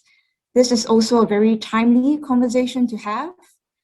It takes place against the backdrop of the World Intellectual Property Day, which was on Monday this week, as well as ongoing discussions on amendments to Vietnam's intellectual property law. And it's my pleasure now to introduce to you our three panelists for this session. Joining us in person on stage, we have Ms. Bích Hai, who is VP of VHD, Vietnam Media Corps and Vietnam Studio. And joining us virtually are two panelists, Ms. Grace Chu, Senior Content Protection Counsel from the Motion Picture Association, as well as Mr. Chia Yu Quinn, Principal Counsel Anti-Piracy Digital Media from the Walt Disney Company. A warm welcome to all panelists.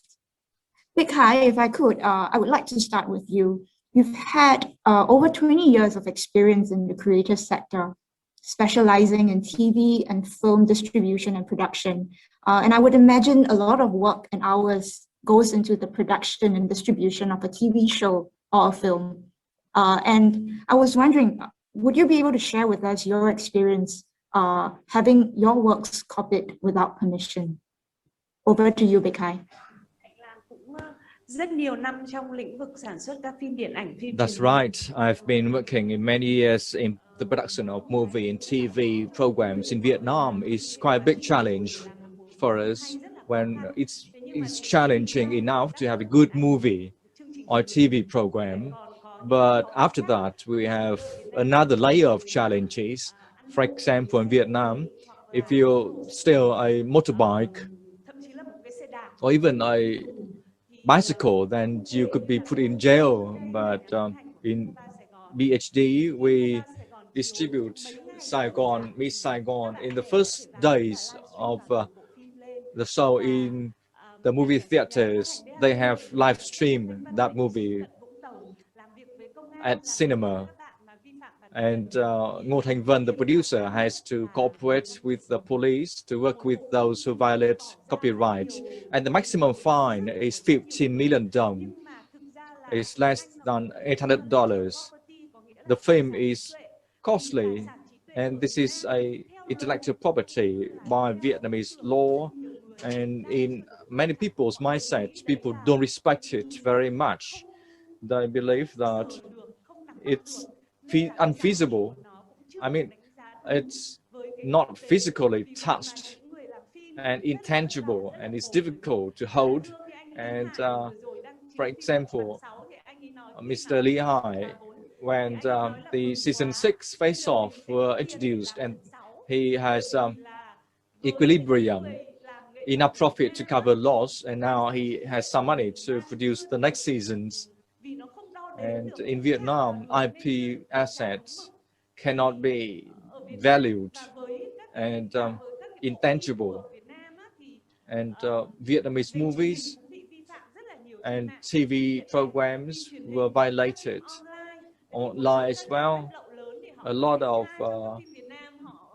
web pages, perhaps they let the Vietnamese movie go, but for Facebook and YouTube, they have a lot of content of movie makers, and this is a concern of Vietnamese movie makers, which is how to make sure IP asset is real asset and is equally treated. When a movie was stolen, it has to be treated more seriously than a bicycle or motorbike is stolen, because it costs dozens of millions of dollars to produce. For example, the cartoon Soul won Oscar. It was on VFDA, our network platform, but before that, the movie was violated in many web pages in Vietnam previously. This is very challenging barrier. The official web page is later, and the violated web pages has gambling and sensitive content for children to watch. Before watching the movie, they have seen a gambling or a pornography advertisement before a children or kids movie was shown.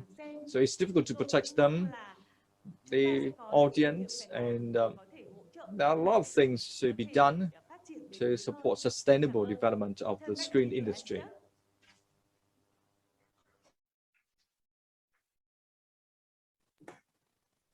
Thanks very much, Big Hai. And indeed, as you had mentioned, IP is a real asset. And we've heard from you challenges associated with protecting content. I think also specifically with regard to challenges associated with digital piracy. I would like now to maybe turn to Grace. Grace, from where you sit in the Motion Picture Association, I was wondering what sort of trend are you seeing with respect to piracy in the Asia Pacific region? And I think we'd be really interested to also tap on your views and experience on what can be done through international anti-piracy organizations to tackle piracy in Vietnam. Grace, over to you. Okay. Thank you, Esther. So good morning, good afternoon, good evening. So I hope you and your families are keeping well. Thank you for having me on this session. I'm honored to speak with you on behalf of the Alliance for Creativity and Entertainment, or ACE in short. It was launched in mid-2017 by the Motion Picture Association.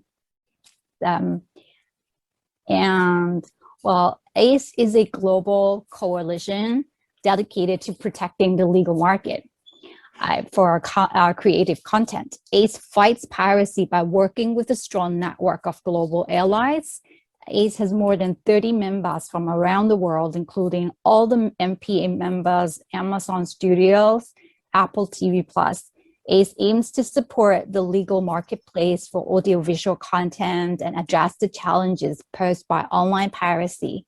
Specifically, ACE is focusing on the threats of persistent illegal website operators, illegal IPTV services, including piracy devices, apps, and voluntary initiatives with intermediaries to reduce theft in our members' copyrights. Now, technology empowers creators to produce content like never imagined before. It also enables audiences to enjoy the entertaining and inspiring works across channels and platforms. There are many legitimate OTT services available.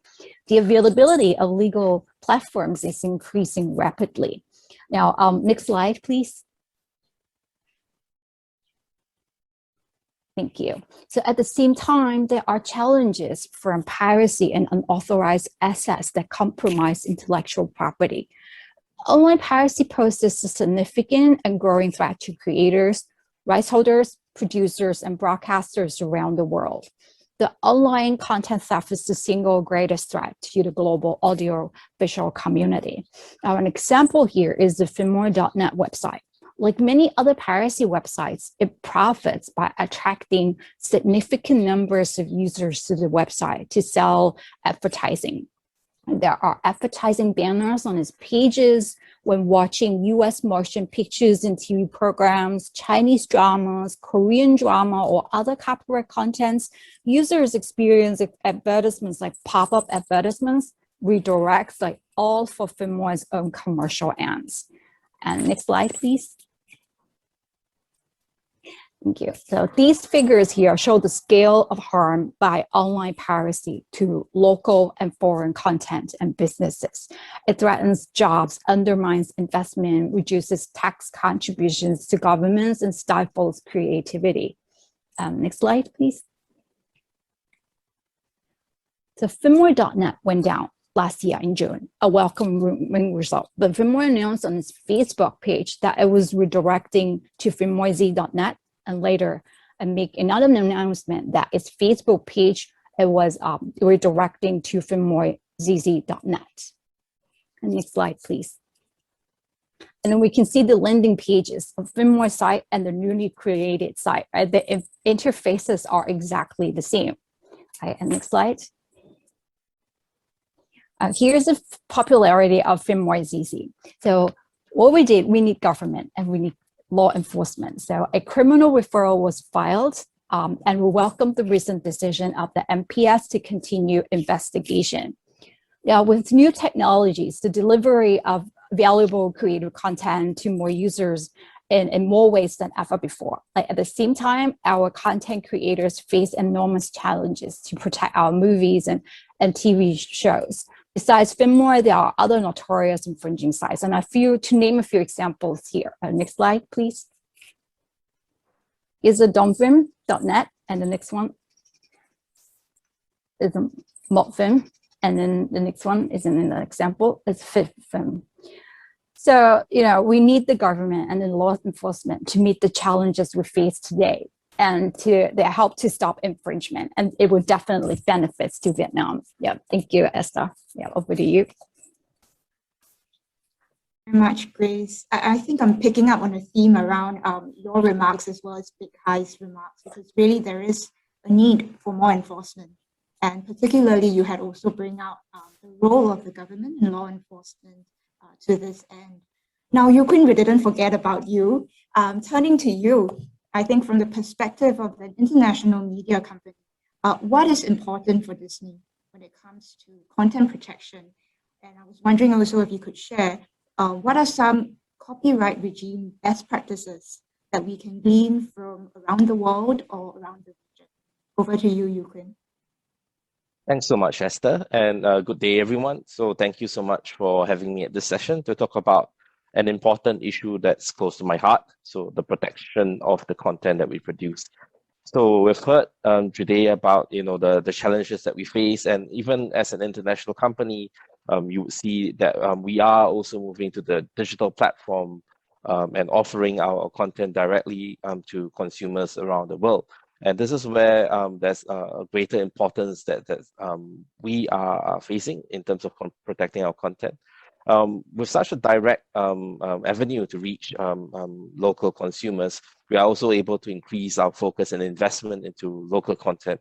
But in order to protect such investment, likewise, we'll have to ensure that we are able to take the necessary steps to make sure that not just the content that we produce, but also the content that we acquire and we license from local producers are also protected as well. So Esther asked about some, key, best practices. What are the areas that we can focus on to make it easier to kind of like protect our content, especially on digital platforms? And I think there are two kind of like areas that come to my mind. I think the first area is ensuring that the local copyright laws are updated to be able to tackle the challenges that we face.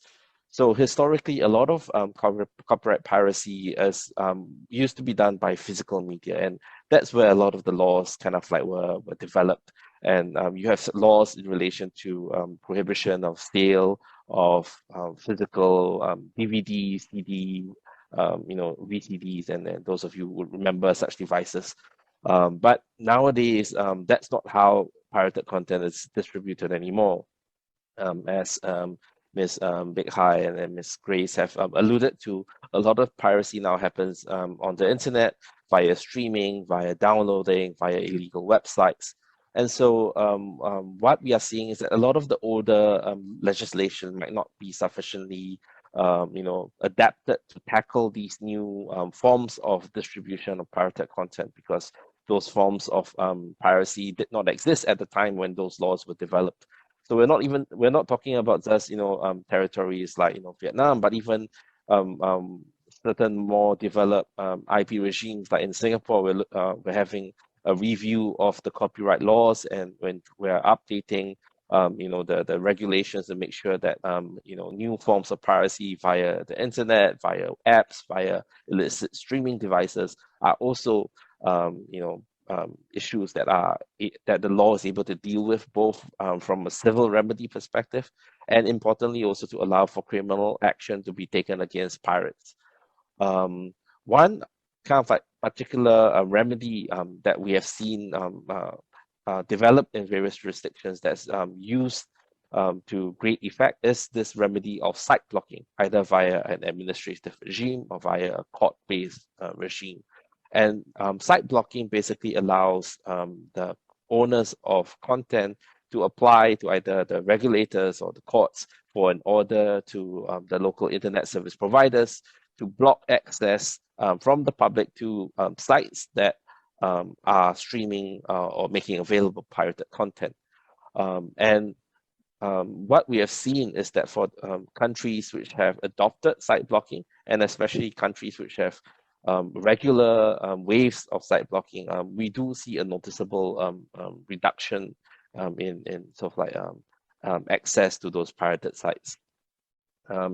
For example, between 2019 and 2020, for territories like Indonesia and Malaysia, there has been some surveys where we reach out to local consumers to see, whether they would admit to having access piracy streaming sites. So then, of course, the answers have to be taken with a pinch of salt. Not everyone's going to admit to accessing a piracy site, but what you would note is that there are, not insignificant number of people who would kind of like, admit. And what we've seen is that, prior to mass adoption of the site blocking regime, you would see about 60% of people who would candidly admit to the surveyors that they do watch pirated content via piracy sites. But come 2020, after about a year or so, where there has been site blocking done in the territory, that number is reduced to about 20+%. So, this correlates to the data that we find in countries such as Australia or in the UK, where site blocking has been available for a longer period of time. And we find that there's a general reduction in terms of the public accessing pirated content, because, you make it more difficult. People then, reduce the amount of piracy that they watch. We also see the increase of adoption of legitimate services. So this actually incentivizes, streaming platforms, both local and foreign, to enter the space and to provide, more options to local consumers as well. So, I mean, we've talked about one area of increasing, enhancing copyright legislation. But I think, as Grace has alluded to, what's also important is the strong enforcement of remedies which are available. And this is where we need, assistance from local law enforcement to take action against piracy operators, especially those that are found within the jurisdiction. And this assistance is required because law enforcement tends to have stronger enforcement powers. They have the ability to compel information where private rights owners would not have the ability to do so via civil actions. And then also we have strong criminal penalties that we would need to make sure that the pirates are kind of like deterred Because often, if all you have is a small, damages claim or a small fine, the pirates will just see that as a cost of doing business. Because I mean, nowadays piracy is a commercial enterprise. Ms. Baek Khan has mentioned, you see a lot of advertising on these pirated sites, and through those advertising, pirates actually gain a significant amount of revenue. So we do need strong criminal penalties to ensure that these pirate operators are punished appropriately, and that they are then deterred from continuing to offer such piracy service to the public. Thanks very much, Yuquin. I thought it was really interesting. I think you laid out in your remarks 3 very concrete actions to combat piracy and to enhance the content protection regime. I think firstly, you introduced the idea that copyright laws need to be updated, particularly to take into account digital piracy. I think you also then mentioned site blocking as an effective remedy. You also did mention about strong criminal penalties.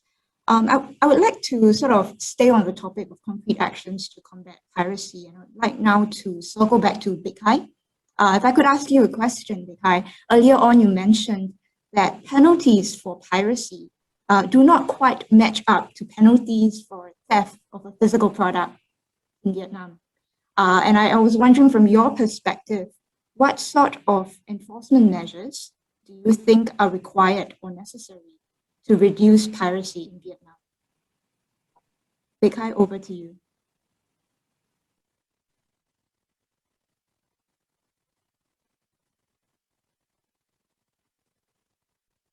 Can you repeat the last part of your question?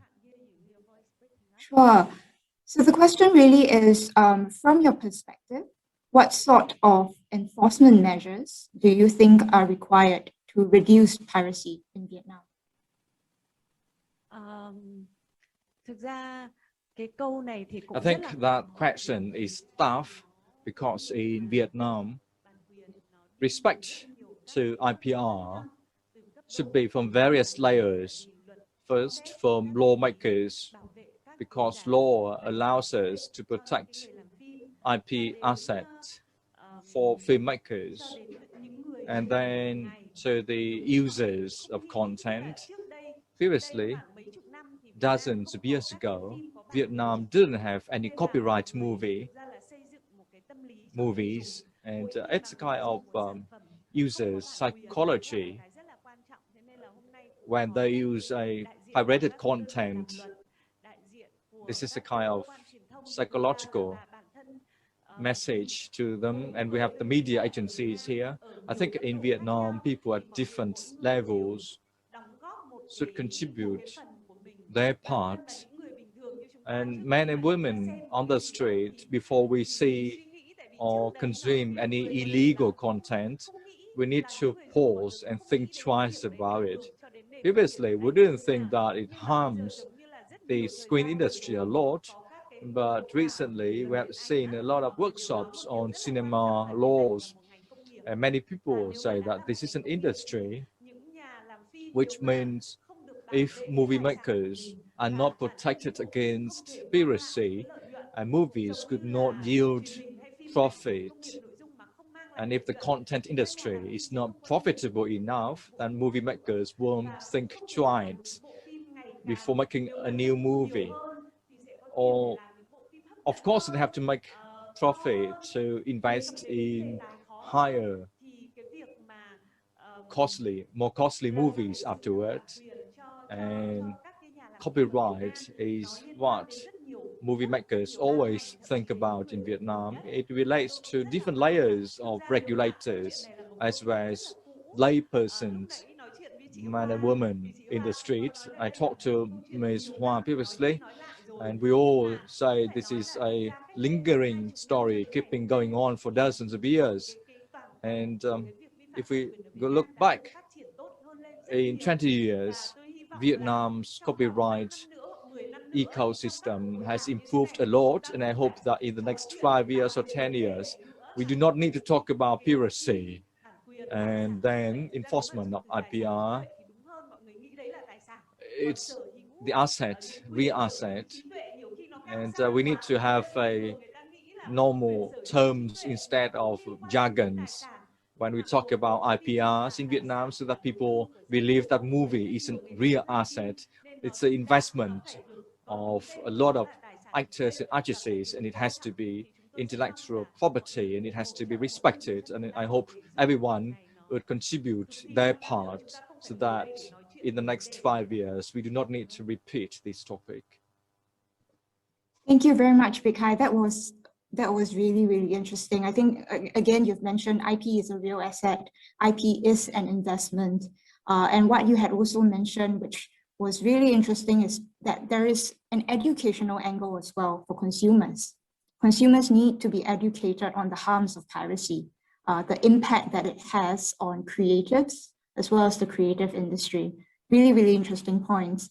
I would like now to turn to Grace. Grace, you did speak about the importance of enforcement measures, and particularly with respect to multi-stakeholder collaboration. And I was wondering if you could speak a little bit more about that. What is law enforcement and collaboration? How is that being operationalized in reality? And what are some success stories that you have observed in the region and globally? Grace, over to you. Okay, thank you, Esther. So, well, we face new challenges and hurdles with new technologies, right? As he just presented, we need better copyright law. And of course, like Ms. Ha said, hopefully one day with education, more awareness, and then we can put infringement to bed, that's the hope. But right now, yes, more to be done. We need copyright law. All right, so we've seen countries are now looking at new laws, like, for example, to deal with infringing IPTV services, right? And then there are also infringing services. Nowadays, we see they are good at hiding their identities, like hiding from enforcement. Right? So there are countries examining the rules for know your business customer. So for example, like hosting providers, they should take more responsibility to know who their customers are and do something if it comes to the knowledge that the customers are engaging in illegal behavior. And then some of those voluntary initiatives that I mentioned in my presentation, that's exactly it. So we approach hosting providers for information, how we can work with them. This is to identify, to locate, the infringers. And then with that information, we can do more together with enforcement. And then when we work together, hands in hand with enforcement, some of the information we can access, like bank details information, those we would heavily rely on, as Yuquin has stated, like we rely on enforcement, they have access to those. What we can do is that we can do our best, and that's it. We can reach out for information, we reach out to entities, third-party organizations, but then we need to pass it to enforcement to do, within their authority, and then something to carry continued investigations therein. And then the other end, like having a good law, and then what we need is copyright, effective and expeditious enforcement system with transparent processes. So we know how to work with enforcement. Once we know like how the processes work, then we can work better with them. And as well as effective and expeditious judicial system that could ensure copyright to be protected regardless of the technologies. And so we think it's like, from experience, is setting up the processes, right, for bringing legal proceedings, for example, criminal complaints, and then how to carry those throughout and how we can work with enforcement. And ultimately, the goal is to shutter infringing services for good. That's really, really helpful. And I think you've really highlighted that multi-stakeholder collaboration or many hands approach towards combating piracy. And if I could, Yuquin, I would like to turn to you. I think you mentioned about how robust content protection regime facilitates investment into local content, amongst other things. And I was wondering if you could speak more in depth to the benefits to the Vietnamese creative industry if piracy can be significantly reduced. Yeah, I think this is also some like latching on to the point that Ms. Big-Hai has kind of mentioned, because at the end of the day, whenever you're talking about investment into content, that investment will have to bear fruit. So whilst we want to be able to offer a greater depth and variety of content to the local consumers, end of the day, it needs to kind of like make business sense before the investment can even take place. So in order for that to happen, we need to make sure that the product offering that we would provide to the consumers in the territory is something that would be received, and it's something that would be would take off in that territory before that investment decision will be made. And the thing about piracy is that now that when we are offering a digital service, in a certain way, we are almost directly competing with the pirates, because you're offering your content to the end consumer in almost similar way, you know, either via an application or via through the internet.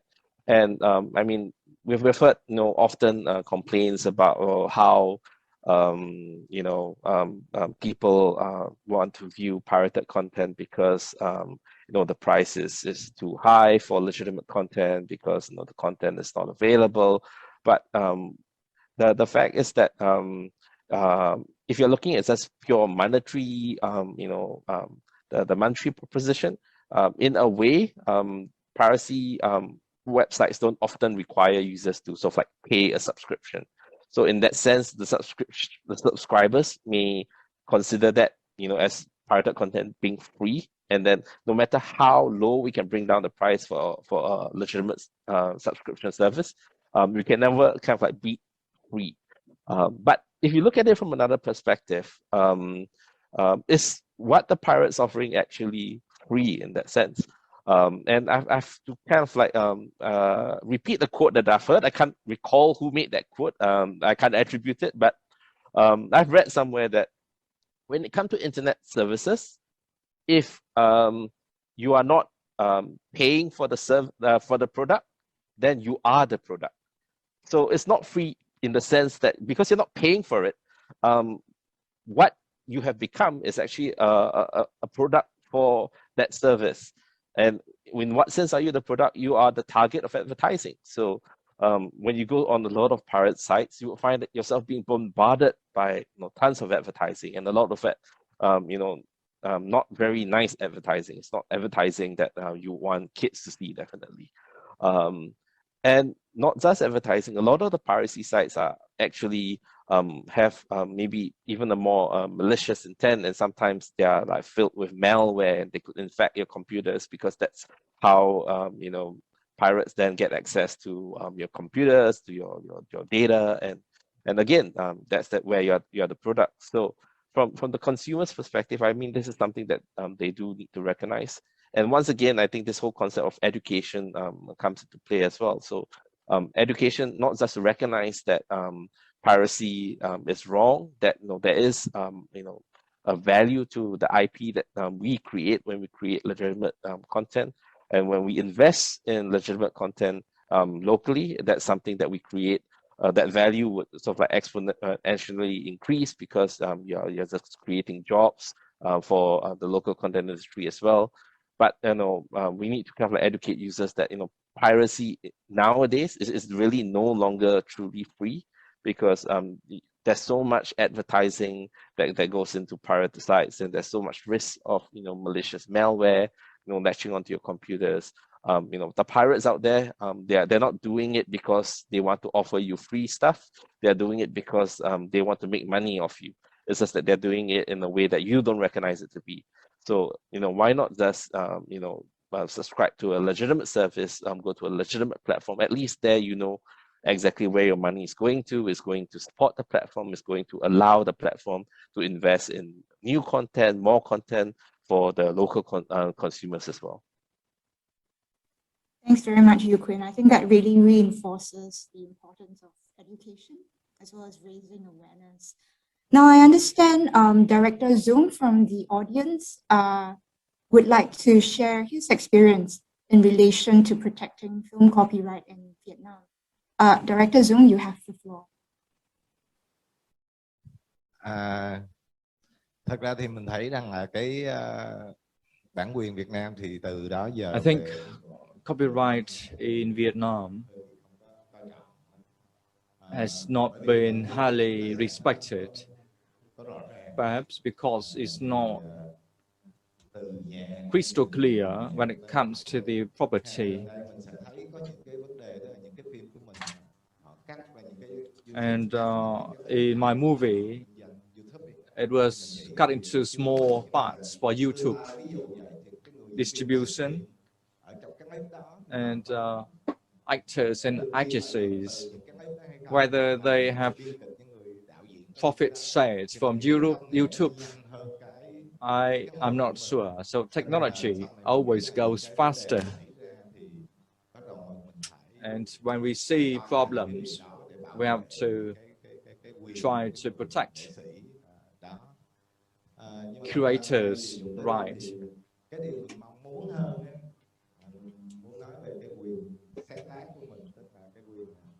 I would like to talk about the integrity of the right to innovate or censorship.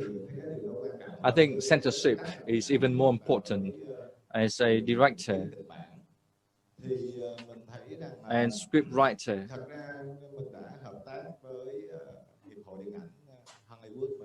I have worked with Hollywood, and I really want to make movies as good as Hollywood products. But what we really need to learn is how to have appropriate mindset.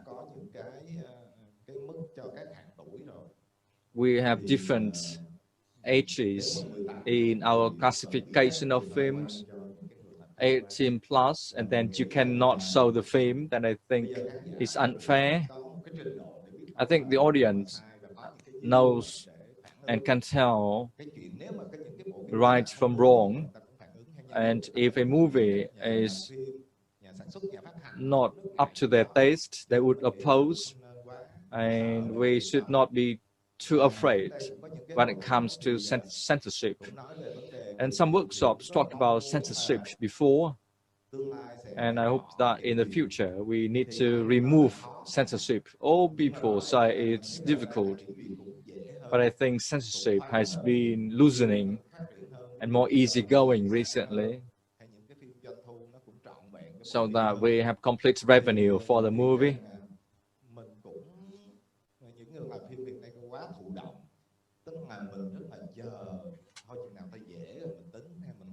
And we are a little bit inactive now and waiting for things to change, but we need to be more bold and struggle for our voice to be heard when it comes to censorship removal. If we want to make a Hollywood movie so that our kids could go to Hollywood for study, and when they graduate, we tell them that no, you cannot do the Hollywood ways and keep doing it the Vietnamese way. So it's a lot of damage to the whole generation. We should have our self-censorship first. Self-censorship important, but we don't know what to do, so that it's even more difficult, because in our self-censorship, it's even more challenging because it would be a habit after years of practicing. So this is perhaps the most important thing that I would like to say today, and I hope for your support and be active to fight against it. We have to do it because this is how the world is doing, and we should not be different from the world. Instead of moving too slowly, we need to accelerate. Thank you. Thank you very much, Director Zong. I think really benefited a lot from sharing your perspectives on the challenges on filmmaking in Vietnam. We are fast approaching the end of our panel, and I want to attempt to sum up our conversation today on content protection. There is much food for thought, and this is really the start of a conversation with various stakeholders, including local and international industry, as well as government bodies. And I'll share very quickly my 3 takeaways from this morning's conversation. I think first of all really is IP matters. It gives confidence to creatives to create and to innovate, and it is a real asset and it is an investment. The second one really is that strong IP law and enforcement measures are critical, especially those that are transparent, effective, and expeditious. And we've also heard site blocking being mentioned as an effective tool, particularly in today's digital age. And here, multi-stakeholder collaboration or the many hands engagement approach is important. And the third and final takeaway really is that there is an educational angle. There needs to be a mindset change. Consumers need to be educated on the harms of piracy, and we need to raise overall awareness. So thank you very much. With this, we've come to the end of our panel. I hope you enjoyed it as much as I did, learning from all of you. I will now hand the time back to our MC, King Ren. King Ren, you have the floor. Thank you so much. Xin cảm ơn chị Hạnh và toàn bộ diễn giả. Thank you, Esther. Thank you all the panelists. We are going to have 15 minutes probably for Q&A. And we're going to have answers from regulators and filmmakers. First, Ms. Đinh Thị Thanh Hương, Galaxy Studio CEO. That's a question for you, actually.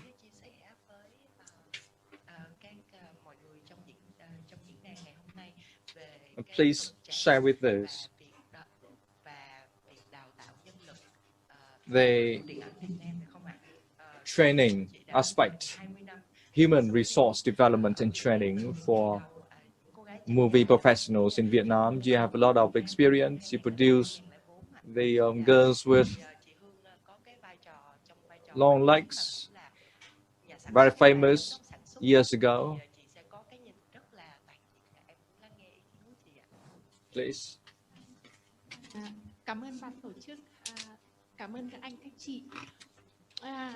Thank you. I think I should give a question instead of an answer because that question has been there for quite a long time. And Charlie's and Dang Zi and many other speakers have talked about it.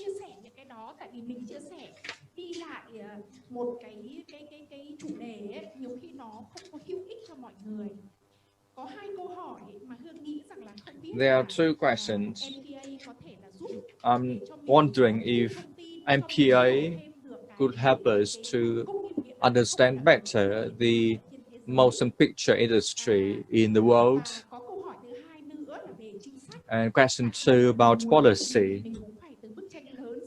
Whatever we do, we need to start small before we think big. First question, when it comes to future trends, online movies and box office. During COVID pandemic, online movies spreading quickly and is easily accessible.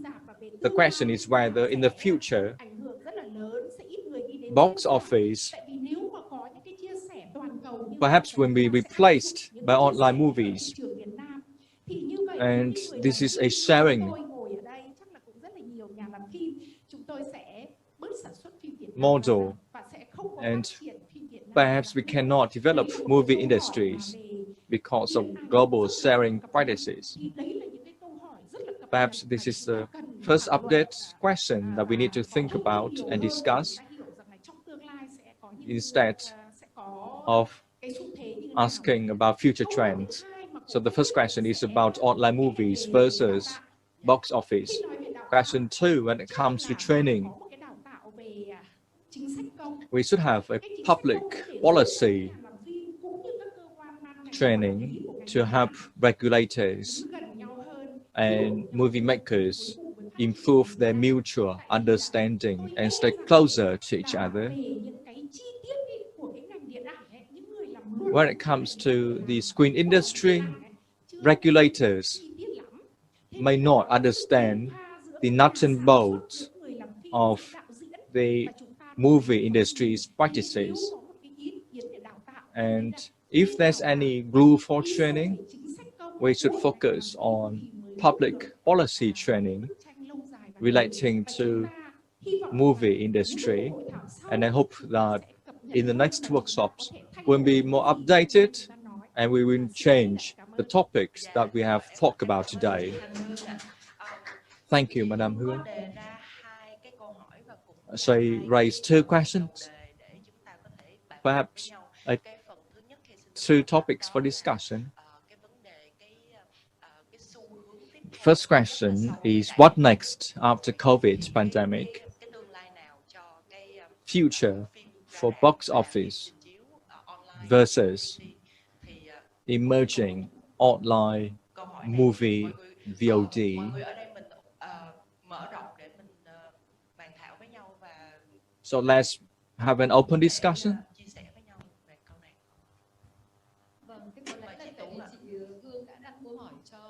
I think that is the question to MPA. Perhaps we should have a response from MPA. Online VOD is trendy. It's convenient. People like watching it. Appropriate and proper policy will encourage movie production and better relations with online service providers, and these will benefit all, not only the online service providers and distributors. And I think the market is still open for everyone, and people still go to the box office to watch a movie physically. For other platform distribution and how do they compete with each other in different platforms? This is a question for market to decide and for policymakers to tailor their policies. Next question about human resource training. In my observation, in countries in the world and Vietnam, when we want to train professionals in screen industry, I think we need to be open and be welcome to have more international crews come to Vietnam. This is a lesson in other countries as well. Thailand has been very open to welcome foreign crews to come to Thailand. It's tourism promotion, it's human resource development, better English language skills and professional skills, and people keep coming to Thailand. So that is my brief response, and I agree with you that in the time to come, we should have more in-depth discussion and workshop on the same topic so that people in the industry should have their voice heard for their direction in the future. Thank you, Ms. Tu.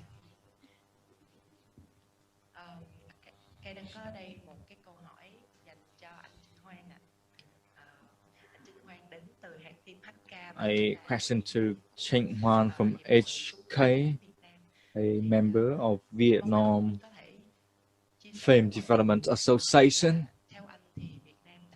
In your view, does Vietnam has enough sufficient conditions for foreign crews to come and operate?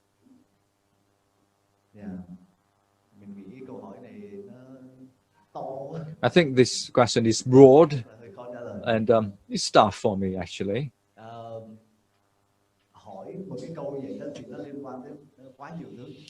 It relates to so many things. When a foreign crew comes to Vietnam, it relates to two things, as other speakers have said. Licensing. Is it easy to come? That is the prerequisite. Another additional condition is our infrastructure. When crew comes to Vietnam, they need technical assistance. Other countries like the Philippines, Malaysia, and Thailand do have experience, and their local staff have worked with foreign crews before, and they have experience. And I think it's easy to answer that question. We just let our staff to follow and assist foreign crews, and they will get their skills improved after a while. Regarding technical issues, if we have another version of Kong's Island, should we bring equipment from Australia? I think it's not too difficult, given the technology now. All movies are on digital platform. I think technically speaking, it's not too difficult to satisfy. My company supplies technical equipment, and I think we can satisfy cruise needs mostly, but money is important. How much does it cost? When it comes to digital product, we have equipment similar to the world standard. We just bought latest machines and equipment, lens and lightning grip equipment. I think we have enough facilities with some special equipment. It may take time to invest, but if you require, I think we can meet your requirement. Thanks for that.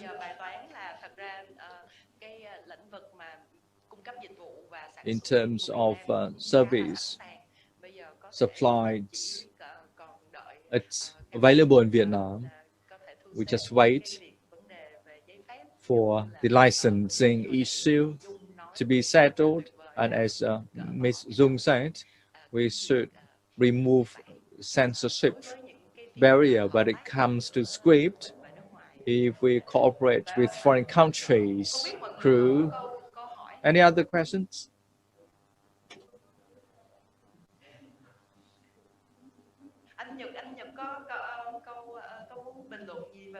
Any comment? I don't think we have time left. So let's hasten up. Let's move to the next part. Very interesting.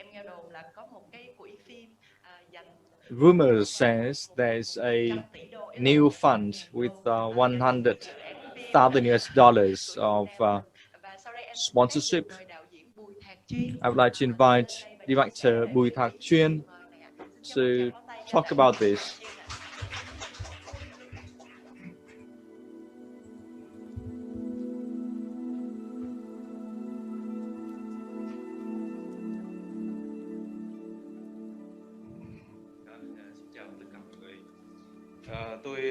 Good morning, everyone. It's my great honor to be here representing the Asia Pacific Screen Academy to launch the MPI APSA Academy Film Fund. This is a joint initiative of APSA and the Motion Picture Association MPA, representing both organizations' shared goals to increase cultural diversity on screen in the fastest growing region of film production in the world.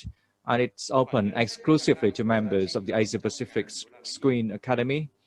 The fund supports 4 recipients, annual pool of 100,000 US dollars at the critical script development stage. I will share the pool for new feature film projects.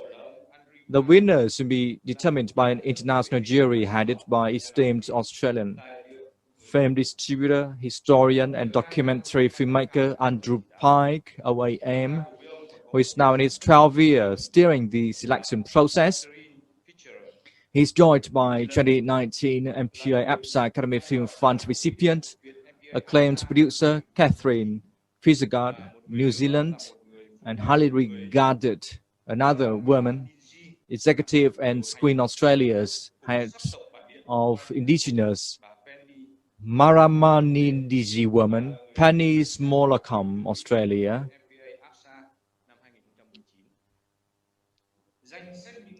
The winners will be announced at the 2021 Asia Pacific Screen Award ceremony on Thursday, November the 11th, which will also open the annual Asia Pacific Screen Forum. That is my announcement. Thank you, Director Bùi Thạc Chuyên. And now 2 minutes to watch a short movie by Trương Minh Quý, a young producer, and this is a new factor for us, perhaps a new entry for the funds application. Good morning, I'm Trương Minh Quý, the director of Vietnam. The film is produced by Paddy Liu and Bianca Papina from Epic Media. We are very happy and thankful for the support from MPA APSA Film Fund. That the fund is very helpful for us for writing, developing, and participating in different international markets to find our international co-producers. Personally, for me, as the writer and director of the film, the fund has helped me a lot for having time to immerse deeply in the writing process, which is very important. And I think it's like during writing process, I'm slowly going back to the memories, which is the base of this film. So thank you very much for your support. Dạ, xin cho một tràng pháo tay ạ. Big applause for that. And we are going to wrap up. It's almost time for lunch. I would like to invite Dr. Ngô Phương Lan to share a few words with you. Finally,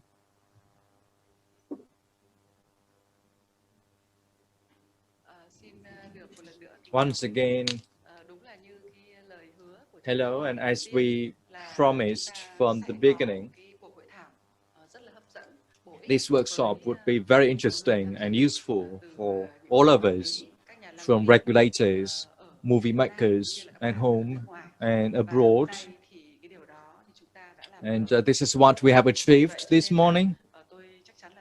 And I'm not going to speak too long, but perhaps a few points to share with you. The 3 sessions have been successful, and I think the key messages have been sent across.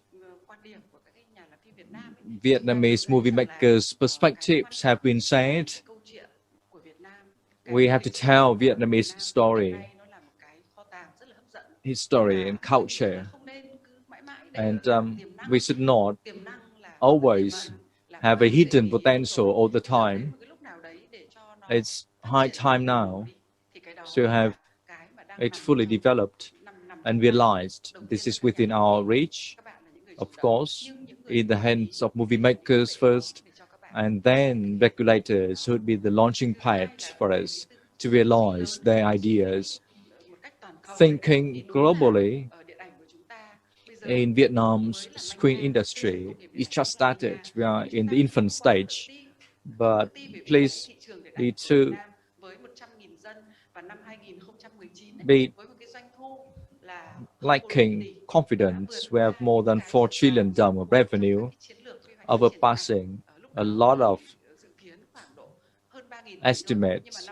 We estimated 3 trillion dong of revenue in 2020, but it was more than 4 trillion dong in 2019.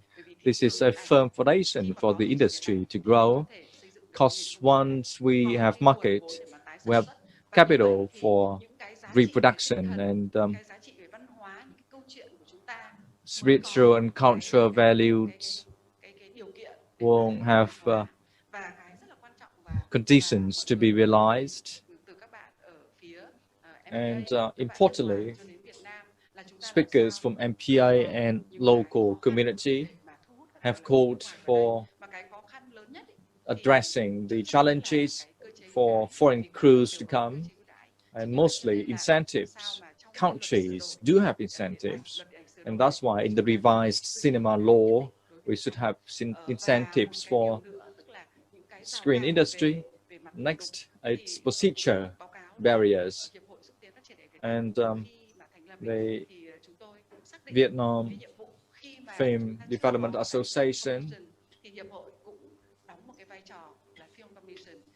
has been a film commission from the beginning, and many of you have been with this, like Phan Gia Nhật Linh, in major international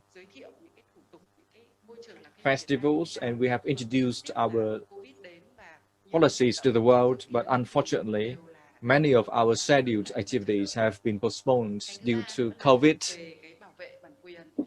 Thirdly, copyright protection.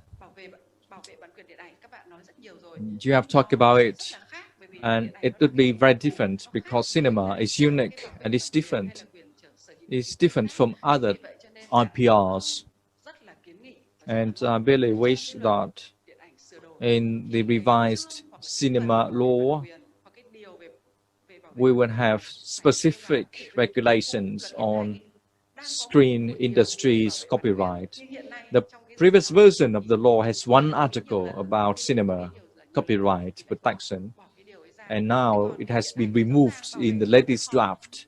Of course, it's difficult and it's different because this is a collective work and it's a joint asset of many people.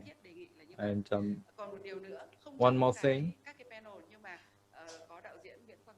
we have director Nguyễn Quang Dũng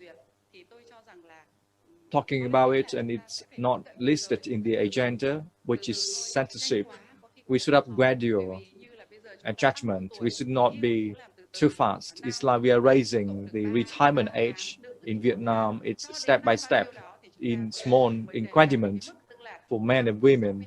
And it may take years to reach 65 years for men and 60 years for women to be eligible for retirement. So again, it's step by step. And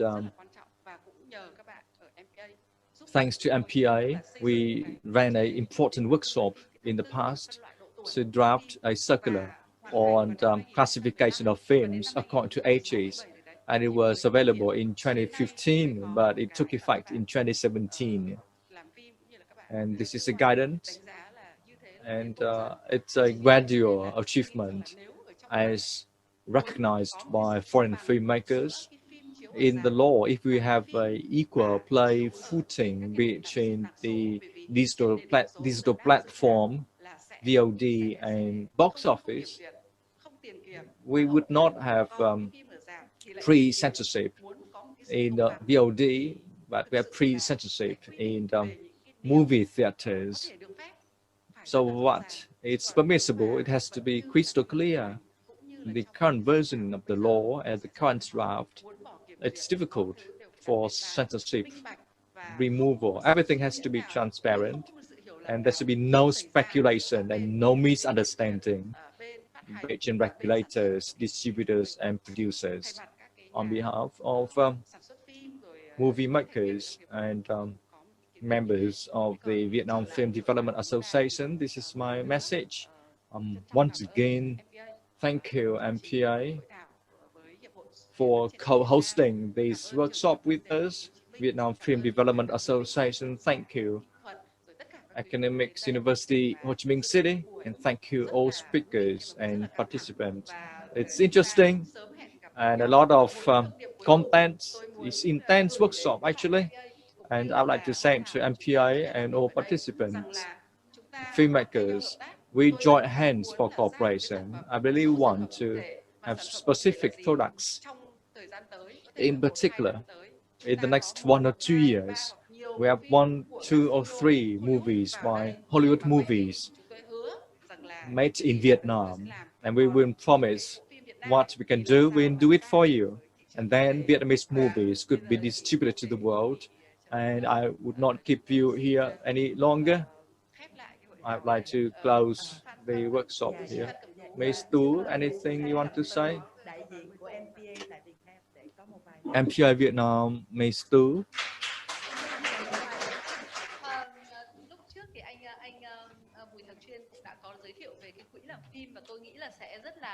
Director Bùi Thạc Chuyên talked about the MPI APSA fund, and I really wish that Vietnamese movie makers would be one of the winners, and I'd like to show you a short trailer about this one.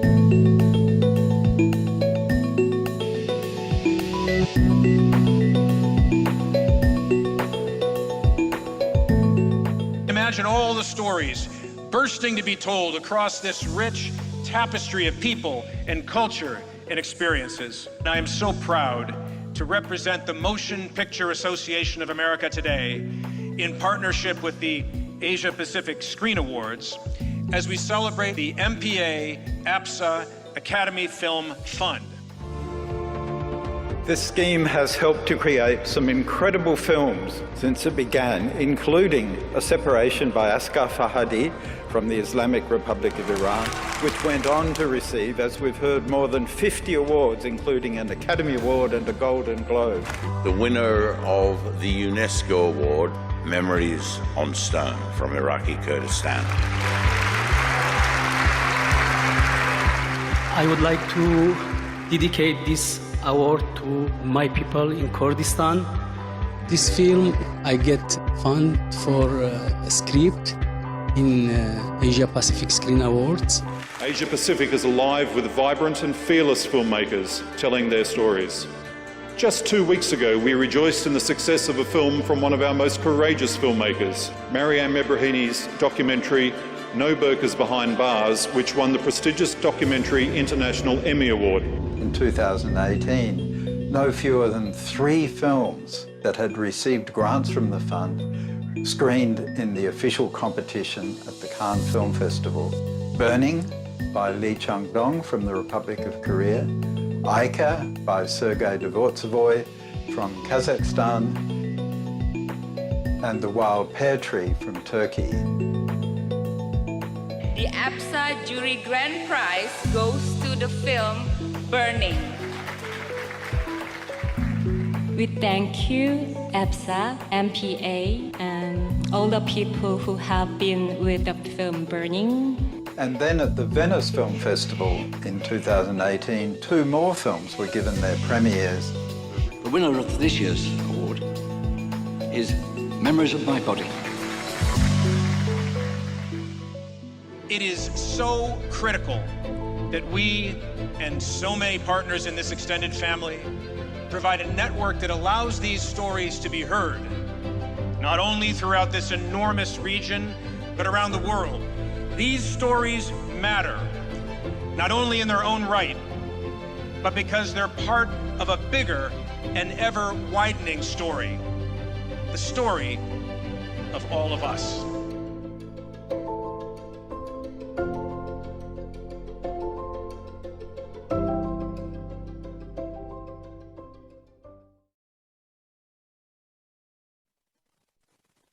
Đã xem phần trailer vừa rồi ạ. Và ở đây Thank you for watching the trailer. On behalf of MPA, thank you to everyone and each one of you for joining us. And thank you for those who have connected to us online. We have seen many of you following the event since the beginning. I personally believe that when you are here and showing your interest here, it means our screen industry has captured your interest, and it's enough for us to have confidence to move ahead. I would like to wish you a very enjoyable, long